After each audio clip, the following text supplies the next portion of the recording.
It is Friday, and we are just getting 74 days closer to training camp. 74 days. We are out from the start of training camp. I appreciate everybody coming here each and every single day as you do. There's so many options for you out there. I can't tell you how we're so thankful for you guys being here. Thank you again. Let's get to 250 in likes today. You guys have not let me down. Little shy yesterday, but we're good, Couple days ago, we were at 270, 268. So I kind of put it in that room there, and I thank you guys again. So we've been averaging around 250 likes each and every single day for almost over 2 weeks now. So please, we're trying to get to that by the end of the program. Today, it's Philly. Philly 500 will join us at 4:30. Then we will have Philly Godfather at 5:30. Before we go, though, the drama at the PGA Championship at Valhalla. Hey, man, greatest thing ever happened to the PGA Tour is Scottie Scheffler, man. Good for you. So this gangster goes out. Cops start to try to tell him what to do. Unfortunate situation happened with a pedestrian being killed there outside of the event. Cops tried talking to him. They put their hands on him. He beats a cop up, allegedly, according to police reports. And Acho put it out there, too, that the cop had to go to the hospital. They arrest him. They put him in orange fatigues, and he makes his tee time. I mean, you can't have any better drama than that. Come on, Shefty. I'm pulling for you. You kidding me? This is the greatest thing that happened to the PGA Tour since Tiger Woods. Hey, golf? Dude, these are a bunch of white millionaire guys. Who cares? You got a guy fighting a cop in Louisville, Kentucky. You're lucky, man. Dude, you're lucky you're a white guy. Holy shit. PGA's putting statements out. Hey, we know we're cooperating. What do you mean you're cooperating? You beat a cop up. Absolutely only in America could you get this. Hey, I made my tee time just in time, though. I didn't want to not make my tee time. You might have an issue with your cop. Or like, hey, you might be a little rattled. I got to make my tee time, dude. What do you think this is? Holy cow. This guy beats a cop up, gets arrested in cuffs, and there he is at a billion-dollar country club playing for the PGA Championship, and he's the number one ranked guy in the world. Dude, hey, flexing, 2024, right? Crazy-ass stuff, man. He get arrested. Hey, right, dual threat.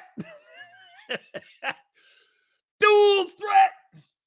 Hey, Twiz. Scottie Scheffler doesn't get a wrench. He gets a silver spoon. Right. Oh, only in the South, Kyle says, hey, man.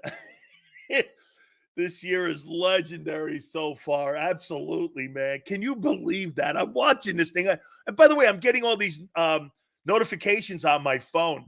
PGA tournament, and Scottie Scheffler's been around. I'm like, arrested for what? Double parking? For what? Right? Putting his golf shoes in someone else's locker? What could he have been arrested for? Holy shit, beating a cop up. Prince, thank you so much, man. Only in America could shit like that happen. As we said, 74 days out to the start of training camp. And have a packed show for you. A lot of news. You know what I love? People on a day-to-day basis go to my Twitter account or my X account at Dan Sileo Show. And they go over some of the clips or they go over some of the comments that we make here on the program. And there's an impression out there that I hate Jalen Hurts. I don't hate anybody on that team. I don't even hate Nick. When I make a comment about somebody, it's not personal. Nick Serianni, when I say he's not qualified to be the head coach of the Philadelphia Eagles, that's not personal. That's an opinion. When I say Jalen Hurts is not good enough to win games from the pocket solely and not utilize his legs, that's not personal. That's an opinion. I can't stand Hurts as a human. He's personal. I can't stand Nick Serianni as a man and a father. That's personal. Let's get this. What I do has got nothing to do with any of that. I don't say those things because I don't care. How could I make comments like that about, only you guys make those comments about me. You make it personal. More people make it personal about me when they come in here each and every single day than I make it personal on our topics. And that's fine. People have been doing that my entire career. And I'm used to that. So it doesn't, that's the difference. When I talk, it's not personal. When you respond, it's personal most of the time. Like when LJ brings something up, or Twiz or Prince, sometimes it's personal. I don't really bring it up. I may respond back to you personally because you brought it to the table. This is just an opinion on what I look at. No, look, and for the record, I don't really know Jalen Hurts that well to make it personal on what kind of guy he is. It's our fault that you call AJ a bitch. Bitching. I can't believe it, and well, come in, He bitched and cried so much that he got his money. I can't believe Devontae and the guy St. Brown got their money. What about me? That's bitching. He's bitching. Wait, everybody, how come I put up $3,000? I know Xander's like this. Sills, I love the guy. And I know, hey, listen, the guy's a great talent. Nobody's debating that. Nobody's debating that. All right. Let me do this here. They had a nice little spirited debate on Birds 365 this morning. It was about Saquon Barkley. I am Sofa King. We Todd it. We Todd did. I am Sofa King. We Todd did. Okay.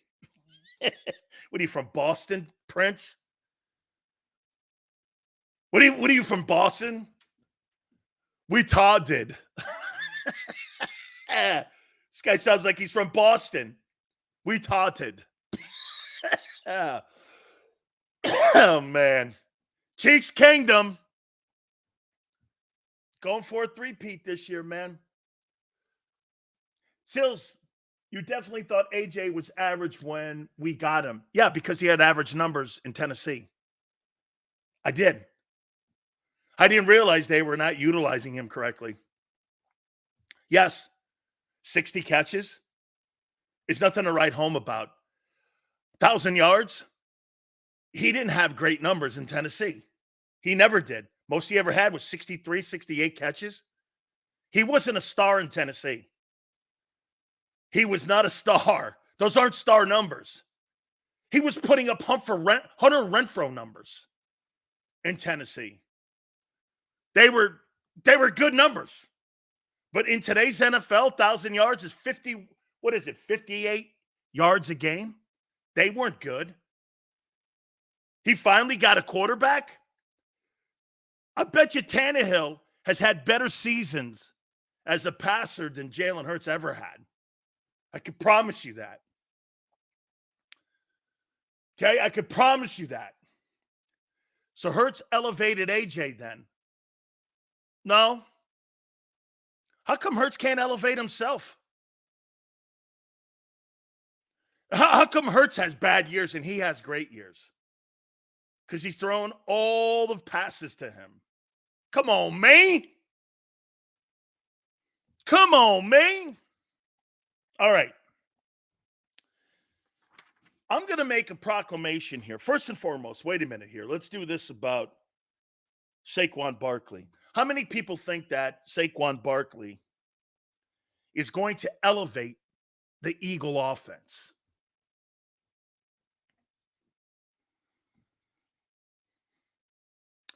How many people believe that Saquon will elevate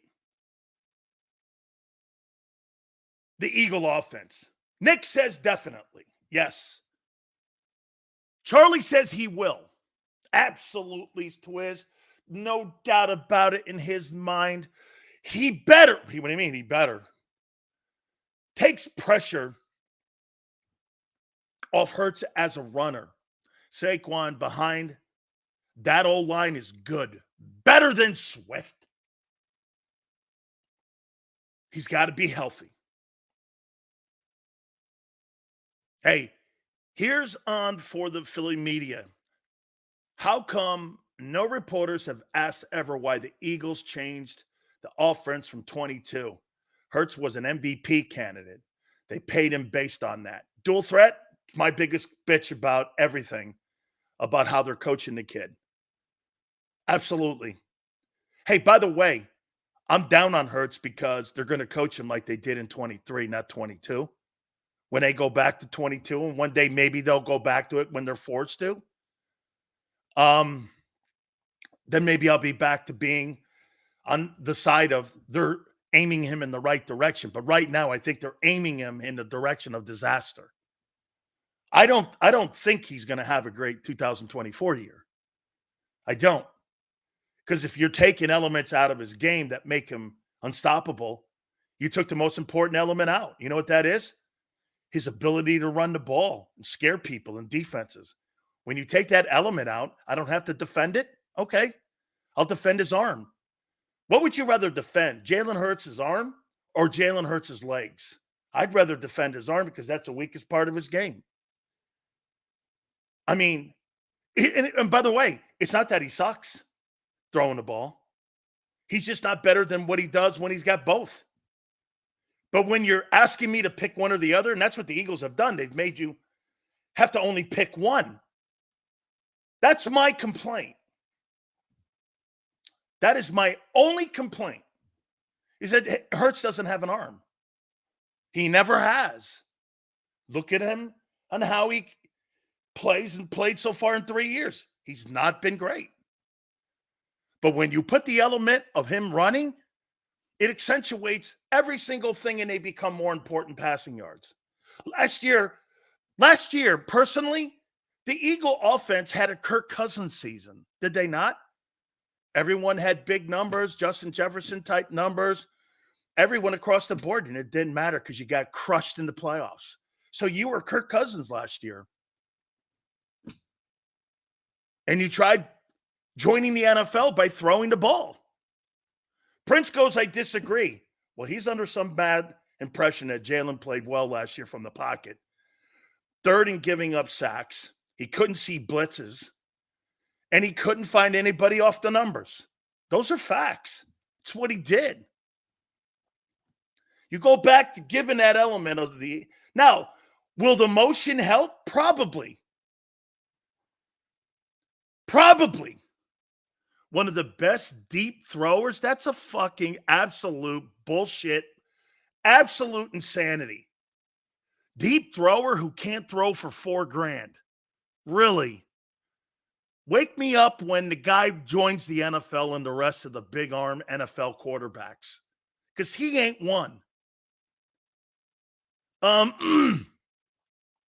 Get this. What people don't realize, Jalen threw for less attempts, less yards, and less touchdowns in 22, and he was a better passer. It's not about the volume of passes or the passing yard.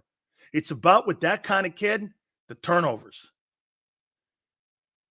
the turnovers. You made him into a turnover machine by upping his volume. Did they not? Tell me this. I mean, you upped his volume in attempts, which upped his turnover ratio. That's by design by the organization. The organization made him a turnover machine. It wasn't Jalen.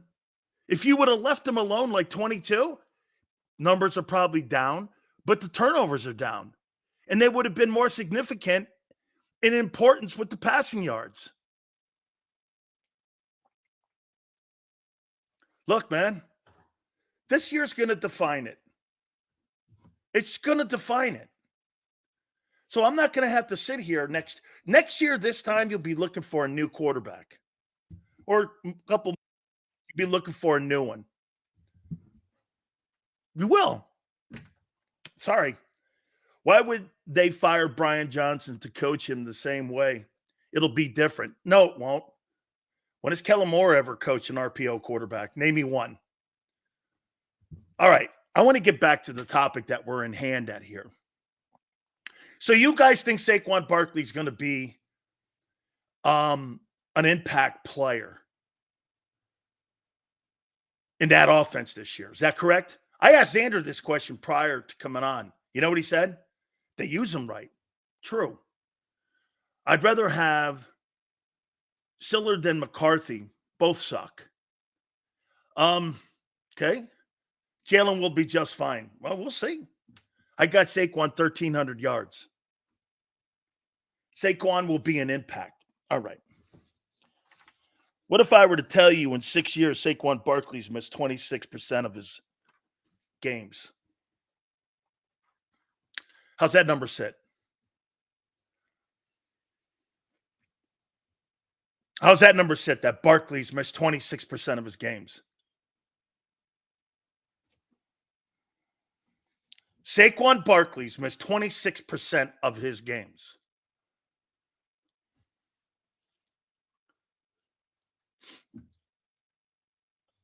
I'm not talking about the team. I'm talking about the guy's health.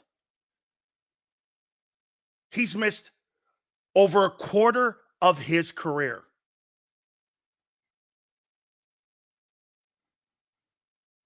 So you're okay with that? And only 2 times in 6 years has he ever played a full season. Okay? So he's missed 26% of his games, and he's only played a full season twice in 6 years. You're okay with that? We're going to continue here.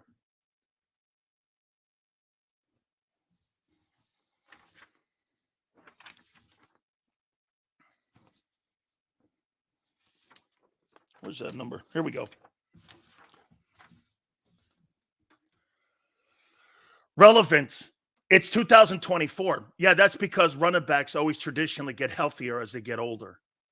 Right, Rob? Right? I'm not talking about Christian McCaffrey. I'm talking about Saquon Barkley.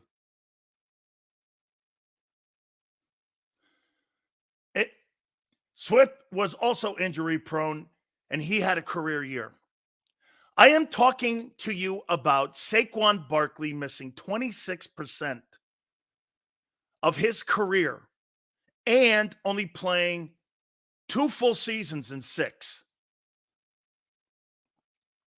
How's that make you feel? I'm not talking about those guys. I'm talking about your guy. Barkley will be fine with our O-line. Your O-line blew out loud last year at the last part of the season. Did they not? You were getting out rushed. Play caller, though, right? Even though Swift just signed an $8 million a year deal in Chicago. It was play calling. If play calling was so bad, how did Swift make $8 million? And by the way, you want to hear something crazy about these so-called shitty backs that you've had the last 2 years? One guy signed for 6. One guy signed for 8. Couldn't have been that bad. The last 2 running backs you've had have signed multi-year deals and tripled the salary they were making. How Bears are stupid. Carolina's stupid. I see. Okay. So both guys got pay raises. Correct? Because of our old line, Sileo. Well, I didn't see that running game. You make it sound like your running game was effective the last 8 games of the season. It wasn't. When were you out running teams and out rushing teams? I missed that.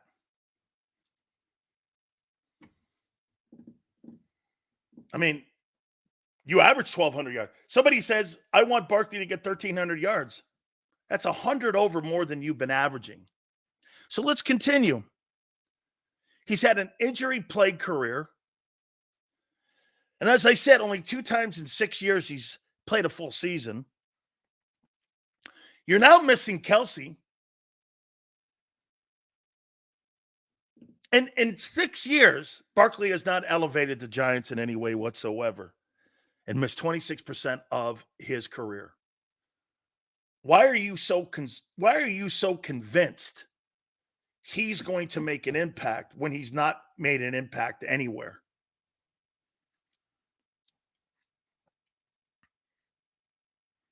Now, I'm telling you who the player is.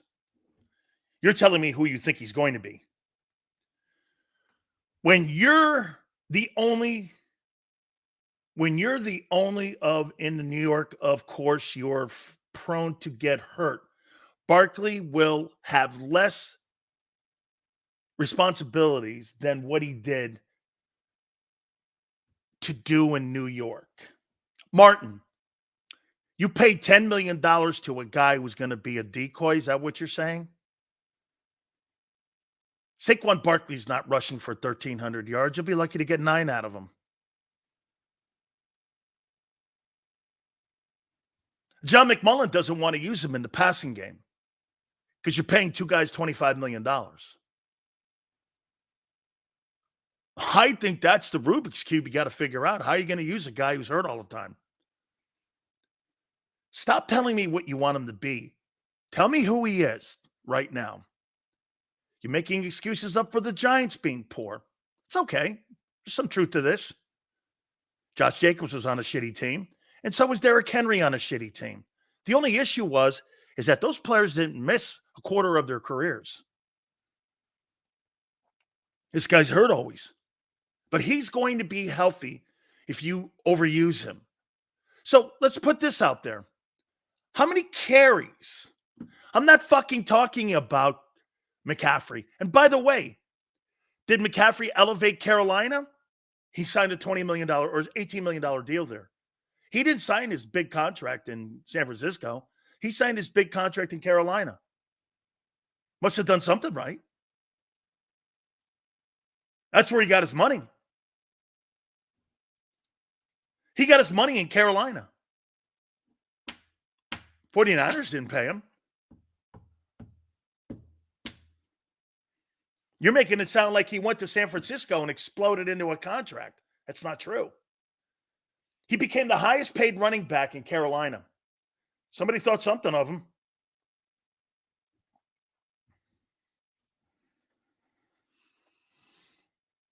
So let's put this out there. How many carries do you believe Barkley's going to have? What would be a number you're looking at? Let's take a just look. How about this? We just take a look at DeAndre Swift and Miles Sanders. Is that fair? The last 2 years. Let's take a look at those two guys. DeAndre Swift, career stats. Let's just take a look. Take a look at what he carried the ball last year. Okay, he carried the ball for 229 carries last year for 1049. 229. Miles Sanders stats. Let's see. Here's Miles Sanders here. What he had, 259. So somewhere in the middle, 230. Saquon Barkley's not getting 1,300 yards on 230 carries. Saquon Barkley is going to get 1,300 yards on 300 carries. So you're going to put a guy who's missed 25% of his career, you're going to give him over 250 carries. Never make it. He hasn't, but twice in his career, made it through a full season. Where are you getting this from? A player is who he is, no matter who he plays with. Even if he has better players around him. Saquon Barkley has a propensity to be hurt. In the last 4 years, he's averaged 700 yards and missed a ton of games. And by the way, if Barkley goes out and you're stuck with just Gainwell, season's over. Season's over.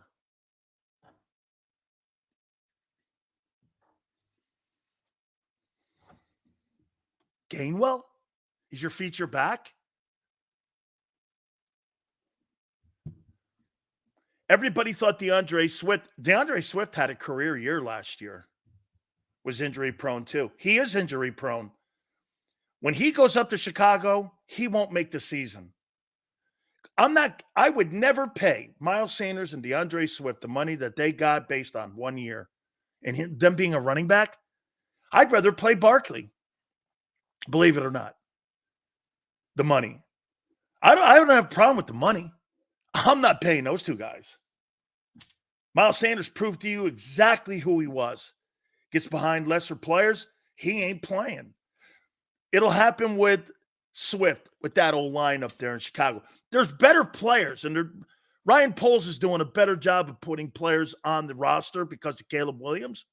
So that may play into a factor, but those guys aren't and don't have a career for me to pay $8-9 million to a guy based off of 1 year. I'm not freaking doing that.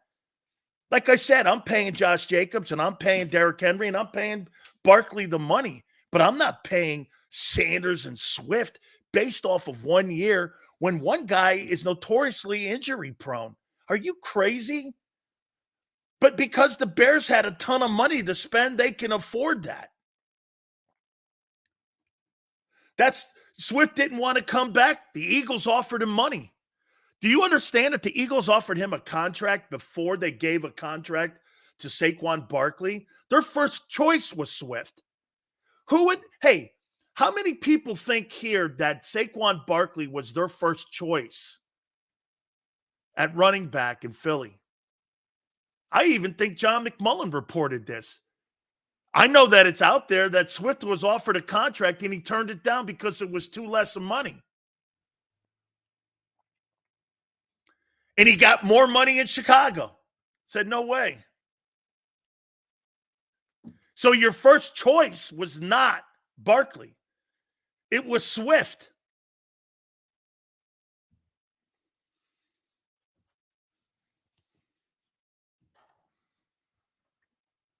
I mean, Barkley was the second choice. Swift wanted to get paid more than the Eagles valued him. Okay? And he got it. Once again, that wasn't their first choice. No matter what you say, guy, they first negotiated with DeAndre Swift. What's going to happen when Barkley and Dallas both get hurt? Train wreck. You'll be in the top 10 picks.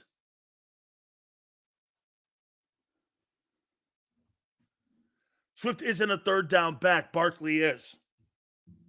Missing 25% or 26% of his career. He's a red zone back. I think it's a really great question the guys brought up this morning. My point is, how do you And I hear Howie, this is like a gold bar he found, he thinks, in the offseason here. But when you look at what the player is, and you guys are not wrong, when you say, Sills, he was on the shitty Giants, totally correct. He never elevated himself. Well, he did it. What's this? There were a couple of years he did. His first year, and there was another year in there, like 2 years ago, 3 years ago. I thought he elevated himself to being a really good player. But that's 2 out of 6. And, is that enough to give him $8 million? I don't know. Probably, I guess.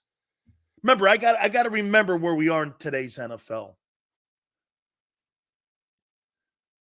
No, what's going to happen when Jesus... Dude, I'm not doing what you're doing, Prince. You're forecasting. I'm telling you who he is. That's the problem that every single person has in here. When I say something about who you are, you don't like it. I'm telling you who Hurts is. I tell you who Barkley is. And you don't like it. You want to have this fantasy that Quinion Mitchell is a lockdown corner before he even plays. So you just be real. You say the worst possible things that can happen to it. It's not the worst. No, it's not. This is what he's done. I'm not telling you what's going to happen. I'm telling you what's happened. Sills Krause is producing for the next hour and a half. We'll be back. All good, brother.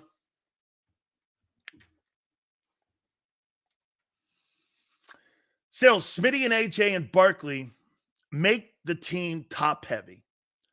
To justify the money, players need touches. If Moore runs a balanced offense, the money will not look good. The money invested prevents balancing of the roster. That's ego you're talking, no, Bob. And this is what Keith Byers said a couple weeks ago. The Eagles did not play championship football because why? They were not sharing the football and spreading it around. They were throwing to the numbers. Dude, you had Nick Bosa on an NFL countdown show with Eli and Peyton calling plays along with Christian McCaffrey on what they were doing. It became so predictable. Guys are still going to get their numbers in today's NFL. Here, that 1,500 yards that A.J. Brown got last year meant nothing at the landscape of things, except for A.J. Brown. He got his money. It didn't mean anything team-winning-wise. You've got to be balanced. You have the tools to be balanced. You do have the tools to be balanced. Look, there is no doubt. The one thing that the Eagles have done with their 2 highest paid players in franchise history, their 2 quarterbacks, is that once they start paying them, they're doing everything they possibly can to protect them. But what they also do is they go overboard in mismanaging them and not coaching them correctly. Nobody is sitting here saying that Carson Wentz is some sort of like savant of leadership and he's a benchmark of leadership. Nobody's saying that. Nobody's saying that Jalen's not a better leader than Wentz. However, you're coaching him the same way. When Carson Wentz, I'm going to tell you something here about Carson Wentz. And prior to what the Eagles did, I could not believe what I was watching in Philadelphia prior to the Los Angeles game against the Rams. I thought Carson Wentz was the next Brett Favre. I said, this guy plays like Brett Favre. I couldn't believe it. I thought he was the next coming of Brett Favre. Plays like him, reckless abandon. Then even when he got hurt in that Rams game, what did he do? Didn't he limp into the end zone or some shit like that? You're like this, holy cow. This guy's got a bag on him. I mean, he played with like a bad wheel, getting that last touchdown in LA. I'm like, that guy is great. Little did we realize that what they didn't want him to do after that was run any longer.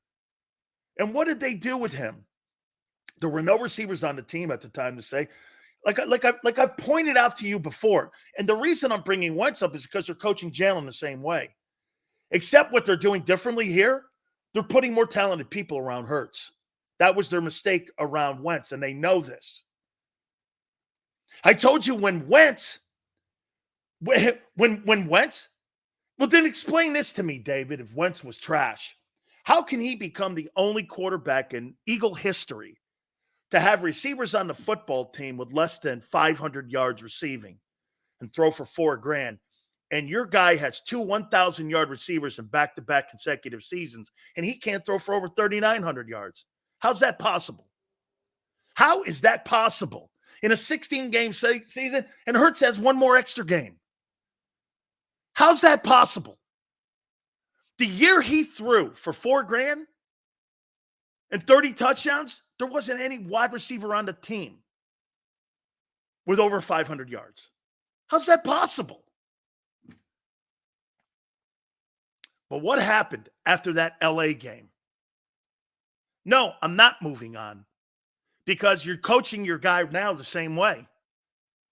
They made it a point to try to teach him to be more of a pocket passer.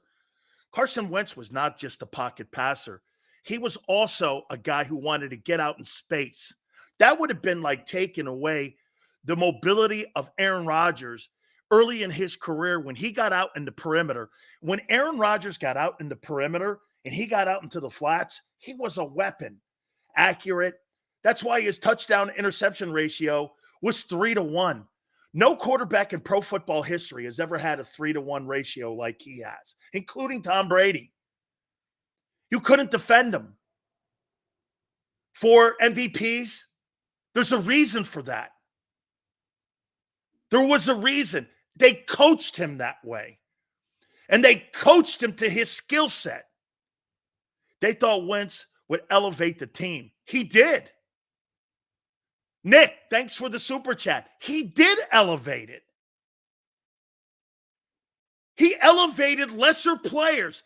Would you not agree that Wentz played with lesser offensive skill set, guys, in his time in Philly than what Hurts has played with? And I'll give it to you, Carson had better coaching. And again, why this applies to today, the Eagles are doing this. Well, we're going to teach Jalen to throw from the pocket. That's why they hired a pocket offensive coordinator. He's not an RPO coordinator. Show me where Dak Prescott ran for any more than 36 times in a season. You're out of your minds when you say, well, he likes to run the ball more. Not with his quarterback, he doesn't. There's nowhere in his resume where you see a number where look at Jalen Hurts' numbers. It's over 170 carries a year. There's no quarterback on Kellen Moore's resume that speaks to that. And I brought that stat up to you before. The guy who's led the NFL in touchdowns is not a running back. It's Jalen Hurts. He's got 38 of them. There's a better chance of him leading the NFL in rushing TDs than passing TDs. However, if you know that, what's the prime thing you have to do to get back to an NFC title game? It's not about the touchdown passes. Pull back the tosses. You'll pull back the turnovers. And you'll increase your opportunity to win more in the postseason. That kid is never going to be about numbers. Except for one, turnovers. Dude, Kirk Cousins is the greatest example of this. 32 touchdowns, 4,500 yards. Hoss, where's it gotten him? Nowhere. He's Dak Prescott. He's a white guy, Dak Prescott. That's it. Dak and Cousins are the same dude. The same guy. One guy wears a star.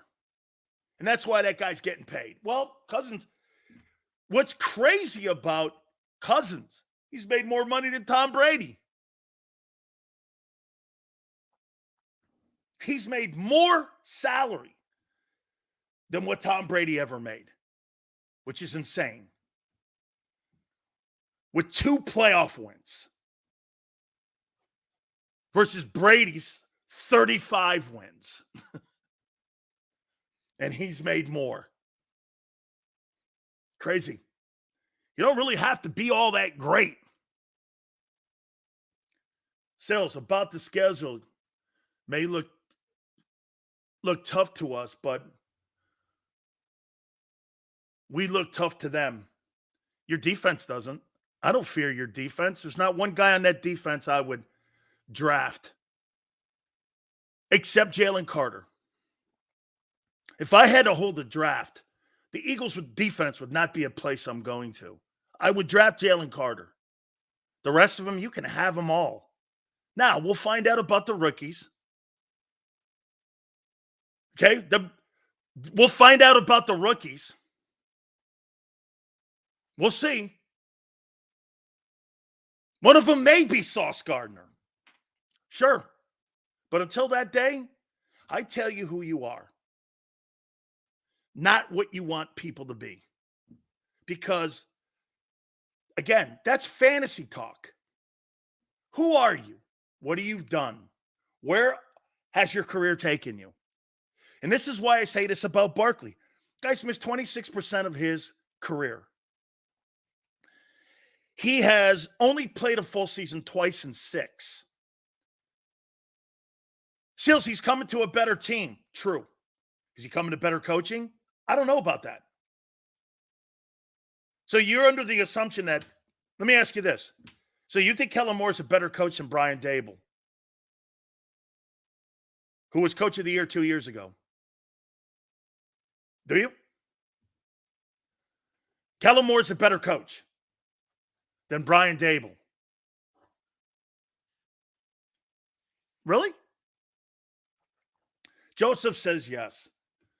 An NFL coach of the year, and Joseph's taking a guy who's been fired 2 jobs in a row. Nick's taking a guy who's been fired twice. Raj is taking a guy who's been fired twice.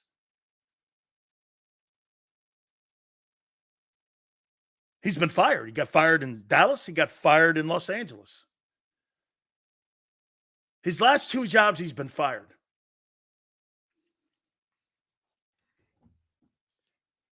Brian Dable won the Coach of the Year 2 years ago and was elevated to NFL head coach. Sales, my point was that now that Smitty and AJ and Barkley got paid, the only thing that matters is winning. Will that only matter, though, Bob, to the players and the participants? They're not playing for contracts. They have a window to put the team first. So do you really believe that A.J. Brown is going to put the team above his statistics? Do you truly believe that? I do not. Because that's not the behavior of that position any longer. Those guys want numbers. You're not paid on wins when you're a player in the league. Nobody gets paid on wins. You get paid on numbers. You think wide receivers get paid on wins? Is that why Justin Jefferson's going to make $31 million this year? Or Devontae Adams when he was up in Green Bay and he was getting all those 100-catch seasons and he got paid $29 million? Or Tyreek Hill getting paid in Miami? They're not paid on wins. They're paid on numbers. Why would it matter to AJ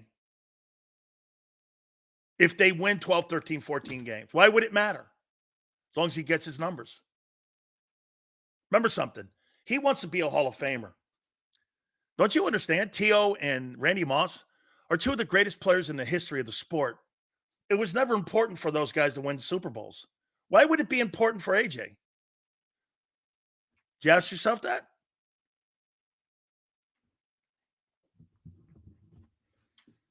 Randy, you could make the argument Randy Moss is the greatest athlete ever to play wideout. It was never important for him to be a Super Bowl champion. It was important for him in his legacy. That position's a legacy position. It's not about rings. Or Edelman would be considered the greatest wideout of all time. Super Bowl MVP, most catches in the postseason, most touchdown catches for a wide receiver in playoff history. You think he's going to Hall of Fame? No. How could Julian Edelman not go to the Pro Football Hall of Fame if that's so important? He's a Super Bowl MVP. Guy won an MVP in the most important game in pro football history. He's got the most catches in postseason history. He's got the most touchdowns for a wide receiver in postseason history. You think he's paid on that? New England didn't pay him for that. Smitty definitely wants to win. He took a discount. I agree. Eagles-Packers NFC Championship game is most likely. I got 49ers in Detroit. I completely agree with you, Nick, on Devontae Smith. Quintessential pro. Huge fan. Hey, get this. Think about what he did. Think about what he did. The overall package of the contract comes out to $18.4 million. That guy St. Brown just signed a contract for $32 million. This guy threw $12 million over 3 years of the 5 years in a trash can and lit it on fire because he wanted to be in Philly.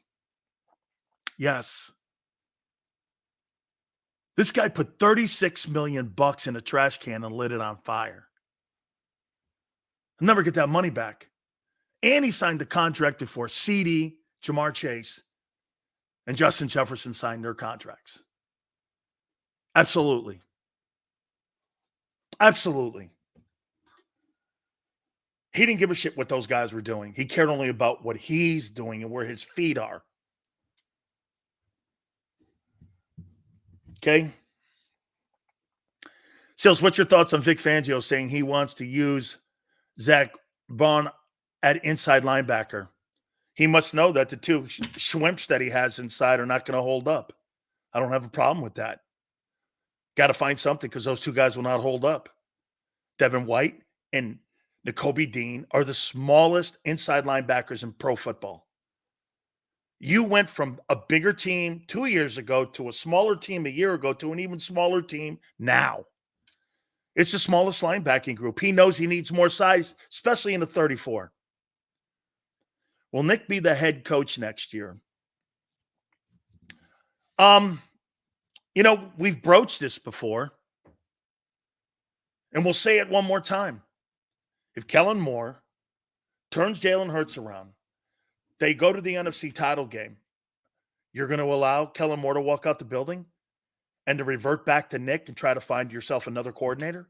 Or are you this time not going to let Shane Steichen walk out the building? And you're going to reassign Nick in the organization? That's what I think they'll do. You need a play-calling head coach. That's the trend in today's NFL. It's the fail-safe from losing coordinators. What's the one common denominator that Jalen Hurts has had? He's had 4 different offensive coordinators since he's been a starting quarterback in Philly. And that trend won't change if they decide to go down the same trend, which is replacing coordinators. You've had Nick, Shane, Brian Johnson.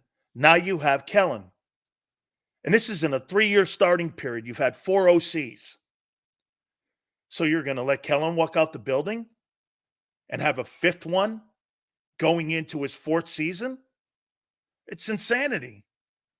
I've never heard of such a thing. That would be a shit show, Phils. Thank you, Khalid. Okay? All the tremendous teams in the league today have play-calling head football coaches. And if not, those coaches have complete autonomy of their staffs and also of their organization. They're not puppets. And I'm going to make this comment. There's another topic we have here coming up, and I'm going to do it at the top here. It's a failsafe. Nick Serianni is not qualified to be a head football coach when you look at him and you don't even know what his defining role is. What's his defining role now? Timeouts? You trust that guy?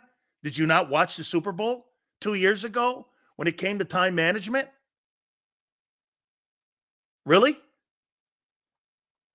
You think that guy's a good decision maker in-game with in-game adjustments? Shit, Andy Reid wasn't in Philly. That was the big knock on Andy. 2 minutes into a half, 2 minutes at the end of a ball game. Now, Mahomes makes him look better because you know what Mahomes does? He overrules them. He overrules them. How many times in that Super Bowl did Mahomes come out and Andy say at the post-press conference, hey, man, he checked out of a lot of stuff and ran what we had put when we were going over the game plan. That's what makes that guy great. You know what it is? It's called leadership and having a sack. When you make $50 million and you're Jalen Hurts, it's time to step up, son.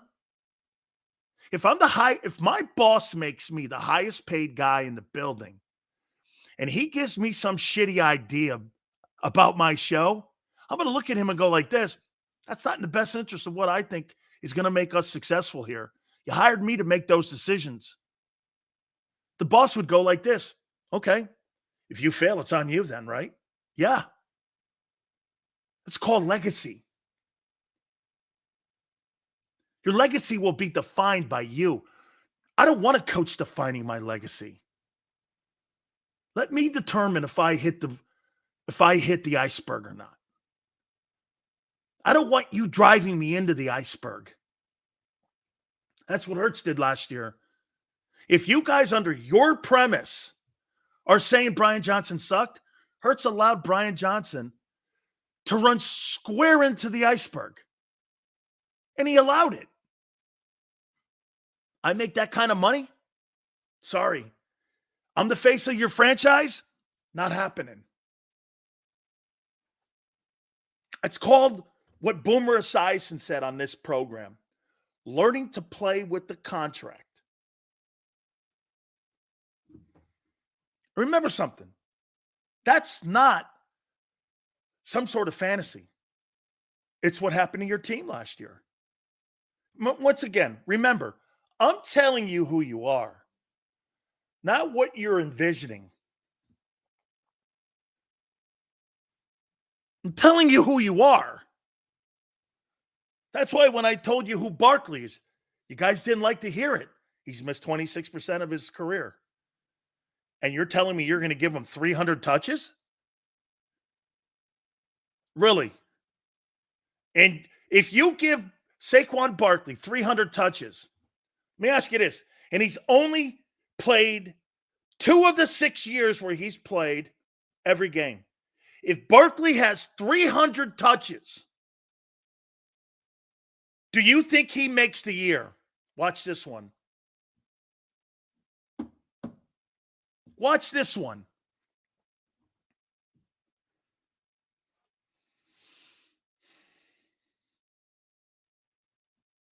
$300 touches. He'd be dead by Halloween. Eagles can cut Hurts. I'm not cutting Jalen Hurts. Ain't getting that many. So, Rob, you're paying $10 million for what? 200 carries? Seals, I agree with your point on ego, but if AJ sacrifices his game that means he sacrifices his numbers. I believe you'd slam the team for overpaying the player. If AJ wins, dude, Bob, if you win a Super Bowl, how do you slam that? How do you slam anything if you win a Super Bowl? Let me ask you something. On that 2017 football team that won the Super Bowl, who was the biggest offensive star on that team that year? Wentz, probably? I don't think I don't think Carson Wentz got killed on that 17 team for getting hurt and going 11-2 and finishing second in the MVP. He was probably the number one star on that team. Is that fair? Nobody was ripping him.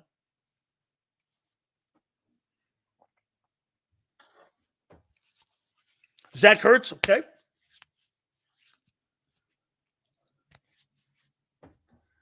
You don't rip Super Bowl teams.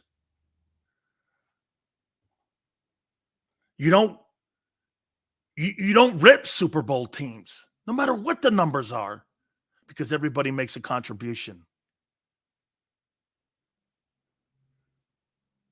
I mean, even Howie adding pieces for depth. You don't have a Hall of Fame left tackle. You don't have a starting linebacker. And you don't have your MVP quarterback. And you beat Brady and Belichick. What's there to rip? What's there to rip? Help me out on that one. What's there to rip? You don't rip that. You revere it.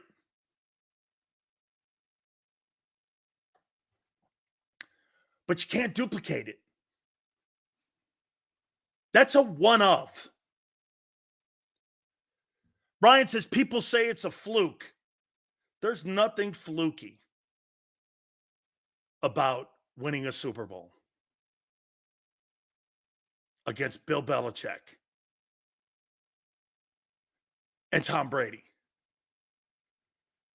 There's nothing fluky about that. Fluky is Jeff Hostetler.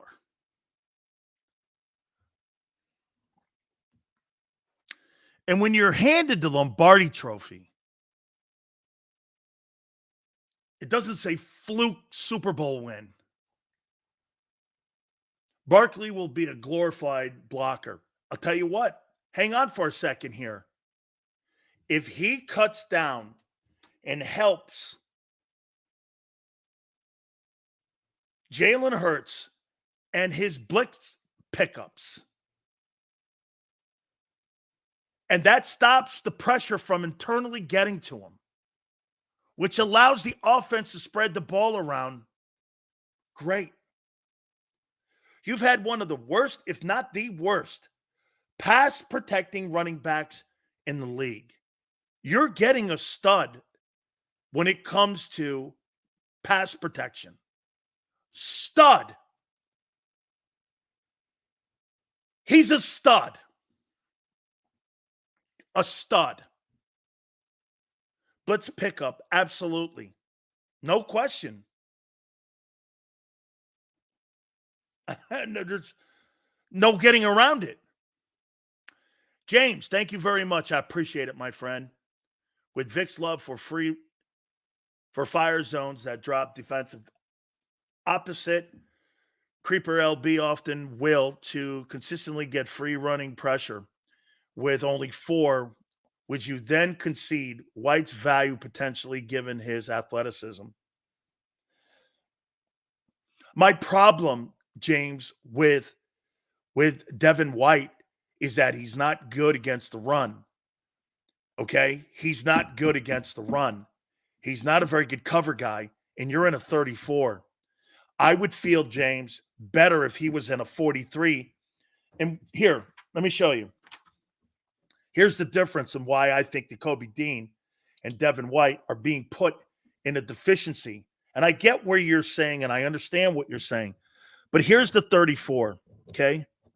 Nose, and here's your 2 inside guys and your 5 technique, okay? That's the 34 there. Those 2 linebackers have to line up against 2 360-pound offensive guards. And they're 2 small dudes that are not good against the run. You're counting on this nose in a 34 not getting slipped and scooped, which means that center, that the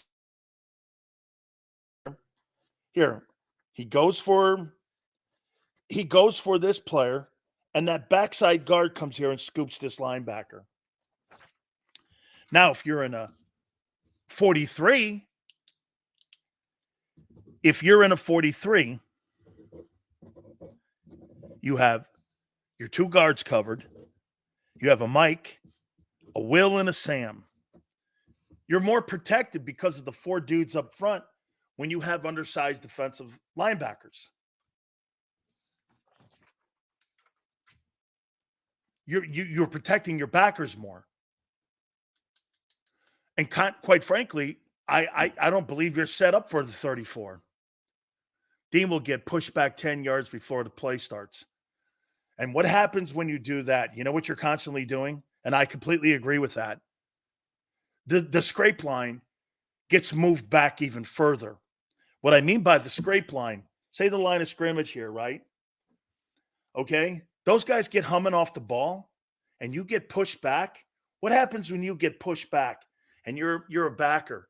Well, my Will linebacker gets pushed back and he's got to go deeper. Before you know it, you're giving up 2-3 yards before the play even ends. And before the running back even makes a move. You're giving up yardage.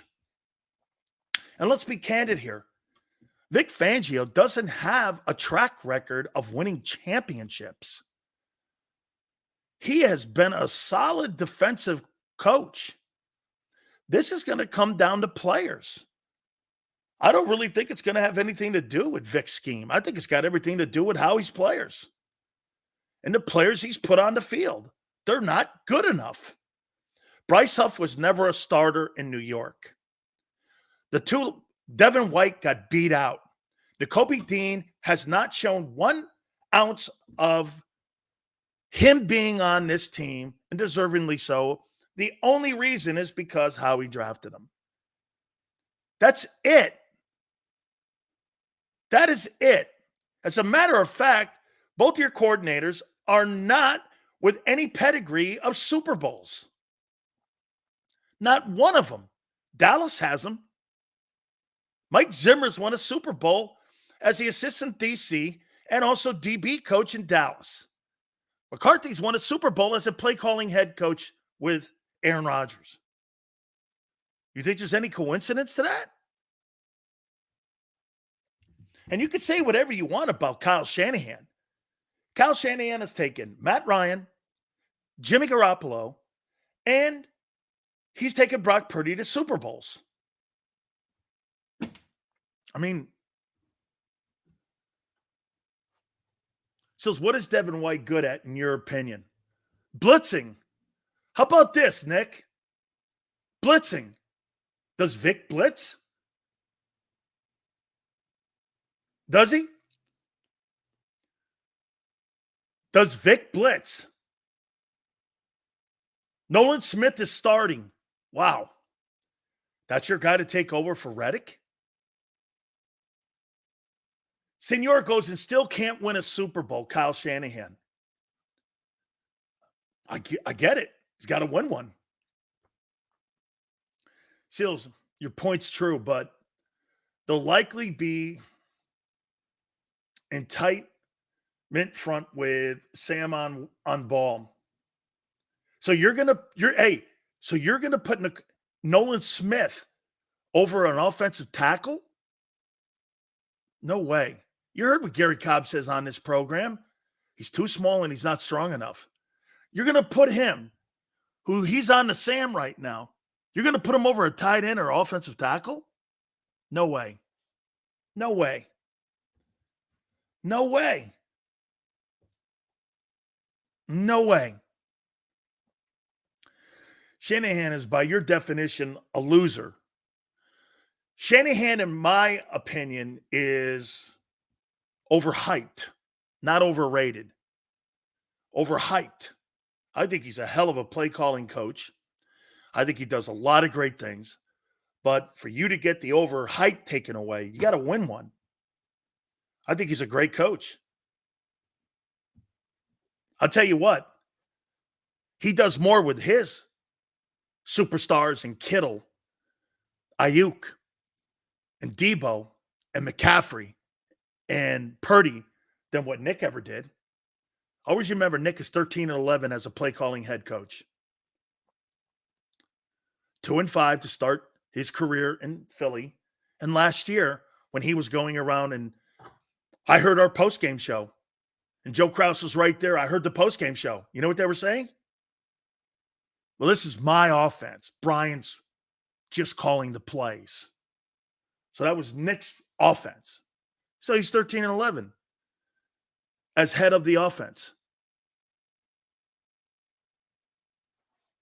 That's why they took it away from him and brought in a coordinator with some experience.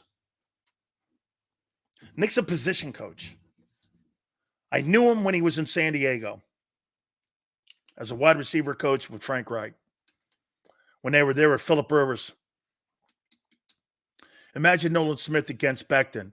He would drive him into the ground like he was a nail. Thank you, Nick. I love that Becton sign. I just think it's going to be spectacular. Man, I'd love to see him at right guard, get his career. Him and Keegan working that right guard position. Let him get his career back. Let him be in the room with Jeff Stoutland. I can't tell you how I think that is just going to be a marriage made in heaven. Micaiah Becton is probably, in my opinion, one of the absolutely best signs that Roseman has made this offseason. Seals, did you know that Lamar Jackson has passing average yards of 226.48? Never going to win a Super Bowl with that, and that's why they brought in those two guys there. There's a reason that those two organizations went out and got running backs. I don't think it's by chance or just by coincidence. They can't carry their football team in the pocket, so they got to get a running guy, both of them. I don't believe Lamar Jackson can win a Super Bowl from the pocket either. 37 passing attempts in an AFC championship game, he'll never win. You know why? He's not Joe Burrow. He's not Patrick Mahomes. Remember something, the gauntlet of quarterbacks that you have to go through in the AFC compared to the shitty NFC. You got to go through Allen. You got to go through Lamar. You've got to go through Mahomes. You got to go through Burrow just to get to an AFC title game. In the NFC, you have to go through Stafford, Cousins, Hurts, Dak, Goff. Far cry from the AFC. Can the Eagles win a Super Bowl with running the ball? Yes, but they won't. It's not what the owner wants. You don't pay two guys $50 million to run the ball, do you?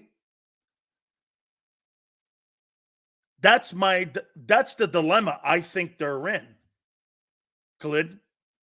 I think that's the dilemma they're in. Yes.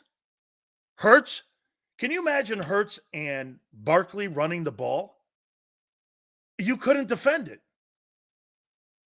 They defended him. Get this. The league had a better. This is the funny thing that you guys aren't getting. The league had an easier time defending both your superstar wideouts than they did the running game in 22. Did they not? Did they not? Think about this one. Again, listen to what I'm saying. The league had a better. Brian, right? Think about this, Brian. It was easier for the league to cover your two-star wideouts last year than it was the 22 team that had a running back, gets you 1,200 yards, 1,300 yards, and a quarterback that got you 800 yards. Do you understand that? You had 2,000 yards rushing between those two men. And what was it, 24 touchdowns? And you took that completely almost away.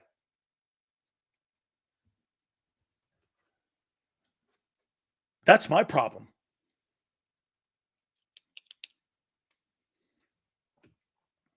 The league didn't have a problem defending you. Let them get their yards. And let the losses pile up. That's what happened. The losses piled up. in a stretch where you lost home field and the East. Exactly, Dan. Why did they take that away? Brian, it's what we started with Carson Wentz. When Wentz got hurt, they took that away. And they're doing it again. They're overcoaching it. Dude, when you have a thoroughbred and you got the 3 stakes races, you could do 2 things. You can run them in those 3, or you can get one and win one, sit them, and then send them out to stud.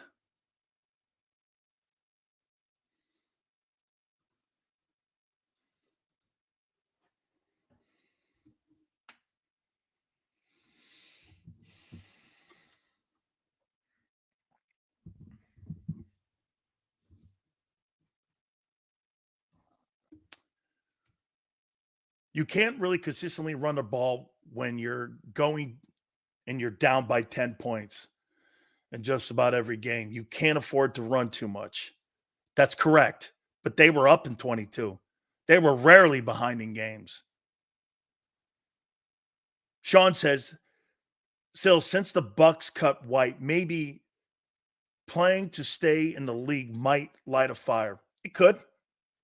Absolutely. Job preservation. No question about it. I always say this to you, Sean, and I'll say it again to people. Hey, sometimes at the end of a season, when you see those teams and they got shitty and they got a shitty record and there's players on the team, those guys are fighting for their careers. They're just not fighting for incentives. They're fighting for their careers.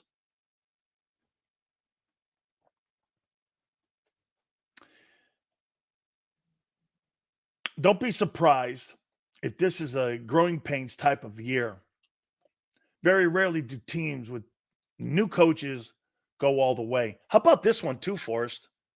This will be 3 new coordinators. Let's see. Yeah, 3 new coordinators inside of 18 months. And everybody in here thinks that's an easy transition. Fangio's a linebacker coach at heart. He's able to do for linebackers what Stout. He's not Jeff Stoutland guy. He's not Jeff Stoutland. Wow. Where would you make that up? All kinds of new position coaches too. All right. Where are we right now in the likes total? Where are we in the likes total? We're going to take a time out here because we're going to get on Philly 500 at 4:30. Don't forget also, we are going to get also the Philly Godfather. We will have him on at 5:30. Okay, we got 89. Guys, let's get this number up. I really appreciate it. We're going to come back. We got a topic on the head coach here. And I want you to think about how long you're going with this. Okay? How long you're going with this and how committed will that front office be? Do me a favor, hit the like button. Keep it here, National Football Show. If you missed any of today's show on the JAKIB Media channel, listen to the podcast on your way home. Available on YouTube, Apple, and Spotify.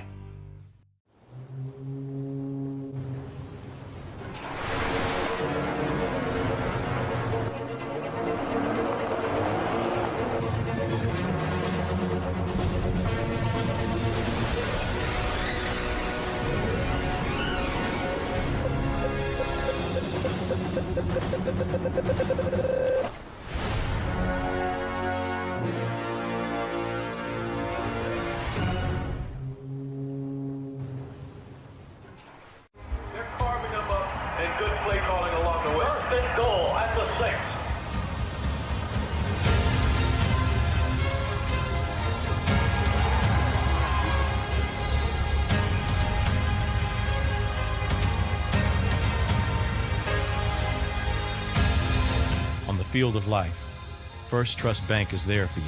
Champions on 3. 1, 2, 3. Because Philadelphia dreams deserve a Philadelphia bank. Heading down the shore. Have a ball once more. Here, imaginations run wild and time stands still. Because here, you can find the best of the Jersey Shore, all on one 5-mile island. So leave the old you behind and get lost in the woods. Wild, wild, wildwood days. Plan your stay in the Wildwoods today.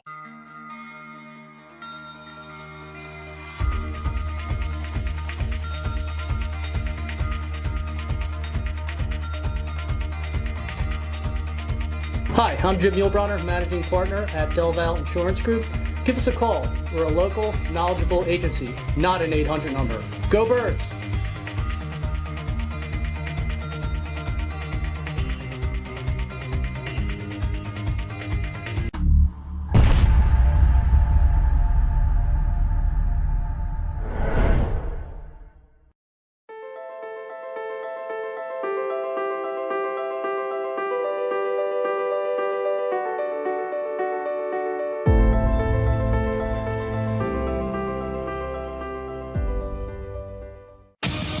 The greatest fans on earth. It's a bold statement, but would you expect anything less from Philadelphia? 58 years of heartache creates a toughness, a grit, a resolve not found in most. Sure, our prayers were answered, but now that we've had a taste, we're looking for more. Pondley Hockey, official partner of the Philadelphia Eagles. EAGLES, Eagles.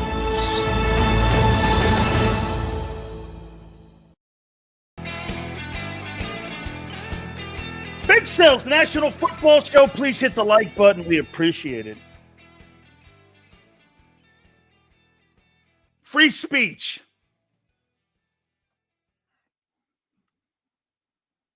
Harrison Butker. Kudos to you, kid. Always remember something, though. If you say something, be prepared for people from the other side to attack you. Free speech is different today because you got to kind of be careful if you really want to climb that hill. Is it that important for you? My boss, Joe Kraus, tells me all the time, Sills, you know what my big problem is? There's a propensity for me to want to punch down. I get you nowhere, except miserable. I get this. What did you think? The kid was at a Christian college. He's talking about family values. He might as well have been at a Trump rally. That's why he's being attacked. If free speech doesn't protect, by the way, do I believe in Harrison Butker and all of his belief? No. I really don't believe in anybody's beliefs. I believe in Dan Sileo's beliefs. I'm not led like that. But if free speech doesn't protect him, it doesn't protect anybody. You have a right in this country. However, what people don't like in this country is that you don't conform with the way they think. Remember what I told you yesterday about the transgender athletics and all that that's going on? My daughter, I'm very into that because my daughter, I don't want her playing against dudes. So you'd have to understand rugby. I don't want my daughter playing against guys. And remember what I said to you yesterday? I don't have a problem with being whatever you want to be in life or identify any way you want. Nobody does. Nobody on our channel does. You can be whatever you want to be. But what I said yesterday that I think is important for everyone to know, how far do I have to go? How far do I have to go to make you feel better about yourself? Why does that have to be on me to make you feel better about you?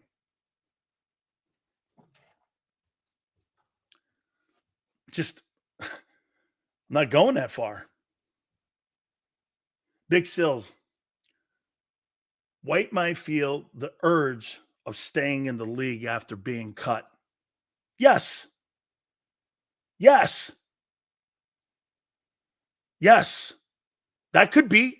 Sean, thank you. Yes. Absolutely.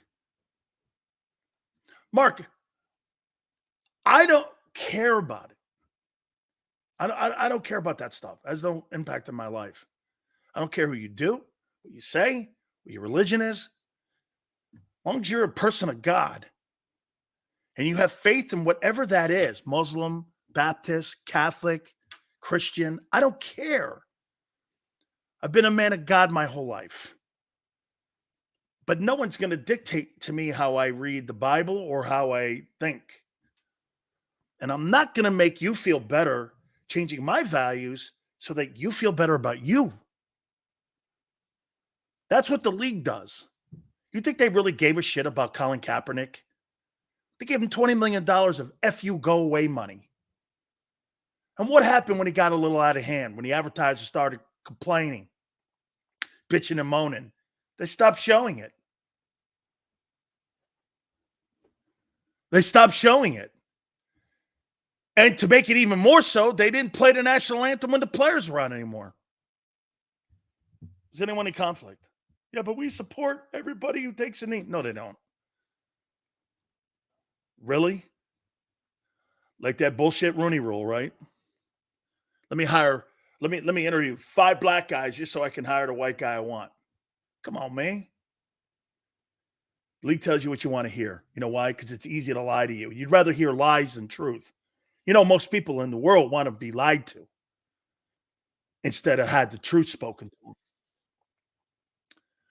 But in the words of Dave Chappelle, you can't punch down if you don't think of yourself as better, which I don't think you ever do, act, or treat people like that. I don't.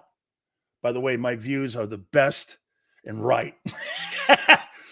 Hey, James, I like it. Thank you very much. I don't discredit anybody for the way that they believe. I don't. Harrison Buckner has every right to feel that way. What are the Chiefs going to do? Fire him? Great. That's a great lawsuit. You're firing me over my religious beliefs? Good for you. League won't go down that route. Most of the owners are conservative. You think Clark Hunt is going to fire him? Why?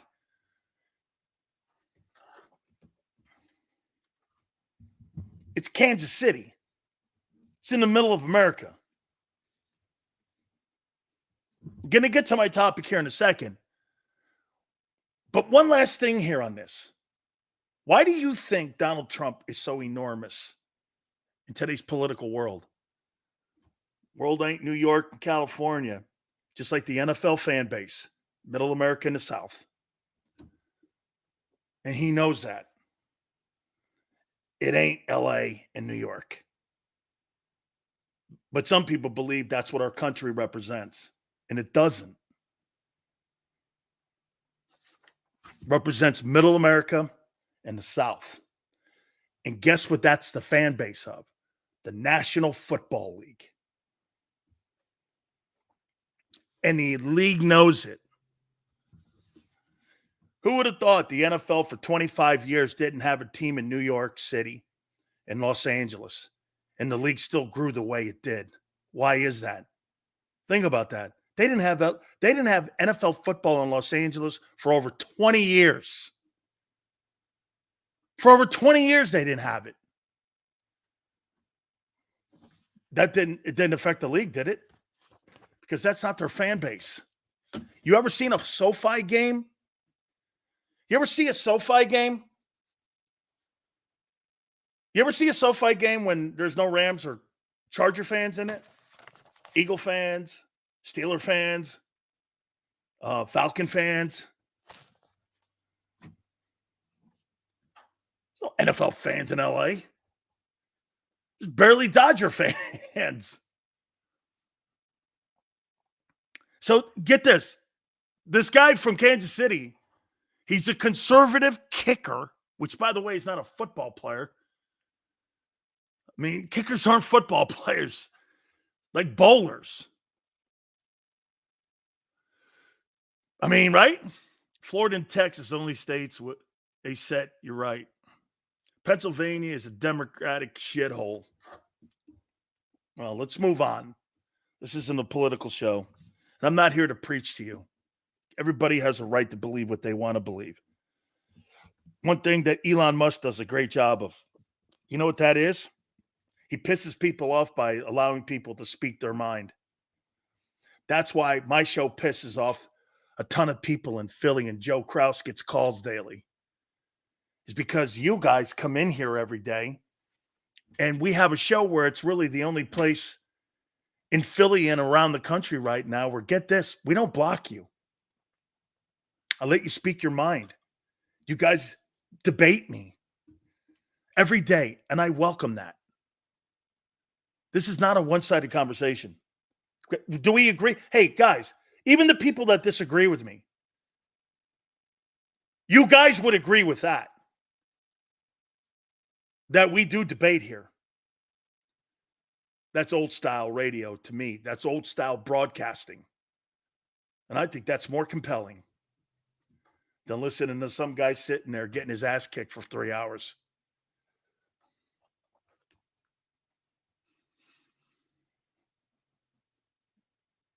Thank you, Gabe.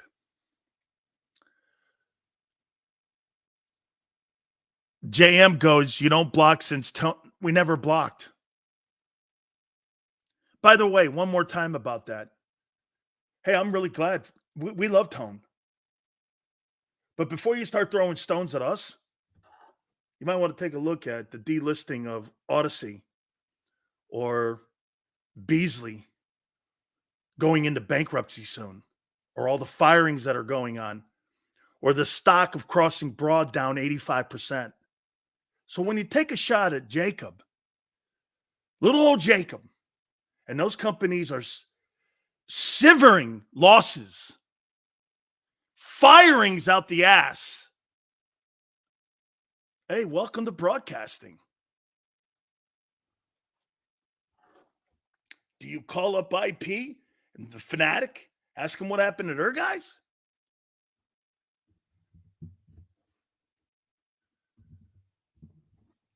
Well, I'll tell you one thing we do appreciate. Thank you for putting us in that room with those guys. Thank you. That's right.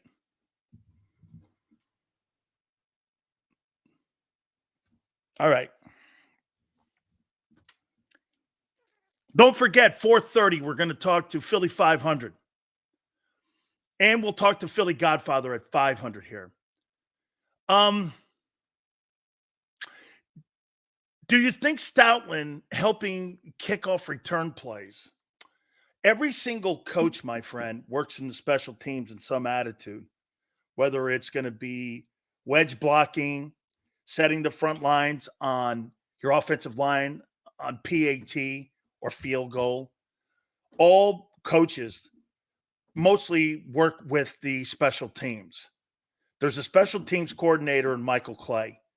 And Michael Clay is that special teams, but most of the time he'll have Stoutland come over because his offensive line is involved in PAT.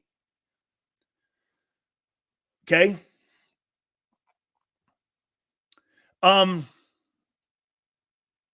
So yes, I think Michael Clay has absolutely reinvented himself. He's really done a nice job. All right, let's move on here. Let me go to the first month of the season here. Packers, Falcons, Saints, Bucks. Then the bye week. JAKIB has the best chat for Philly YouTube sports channels. JM, who's back and forth with me. You know why that is, JM? You can sit here and insult me, and I don't care. I don't care. I think it's funny because I insult you. So which team is the biggest sleeper in the NFL? I'd like Atlanta. I like Atlanta, the Chargers. I like those teams because of coaching. I love what Raheem's going to do down there. I think he's going to bring something defensively, and I think they're in a division. Wouldn't be shocked that the Saints did something. I think somebody out of that NFC South is going to surprise somebody.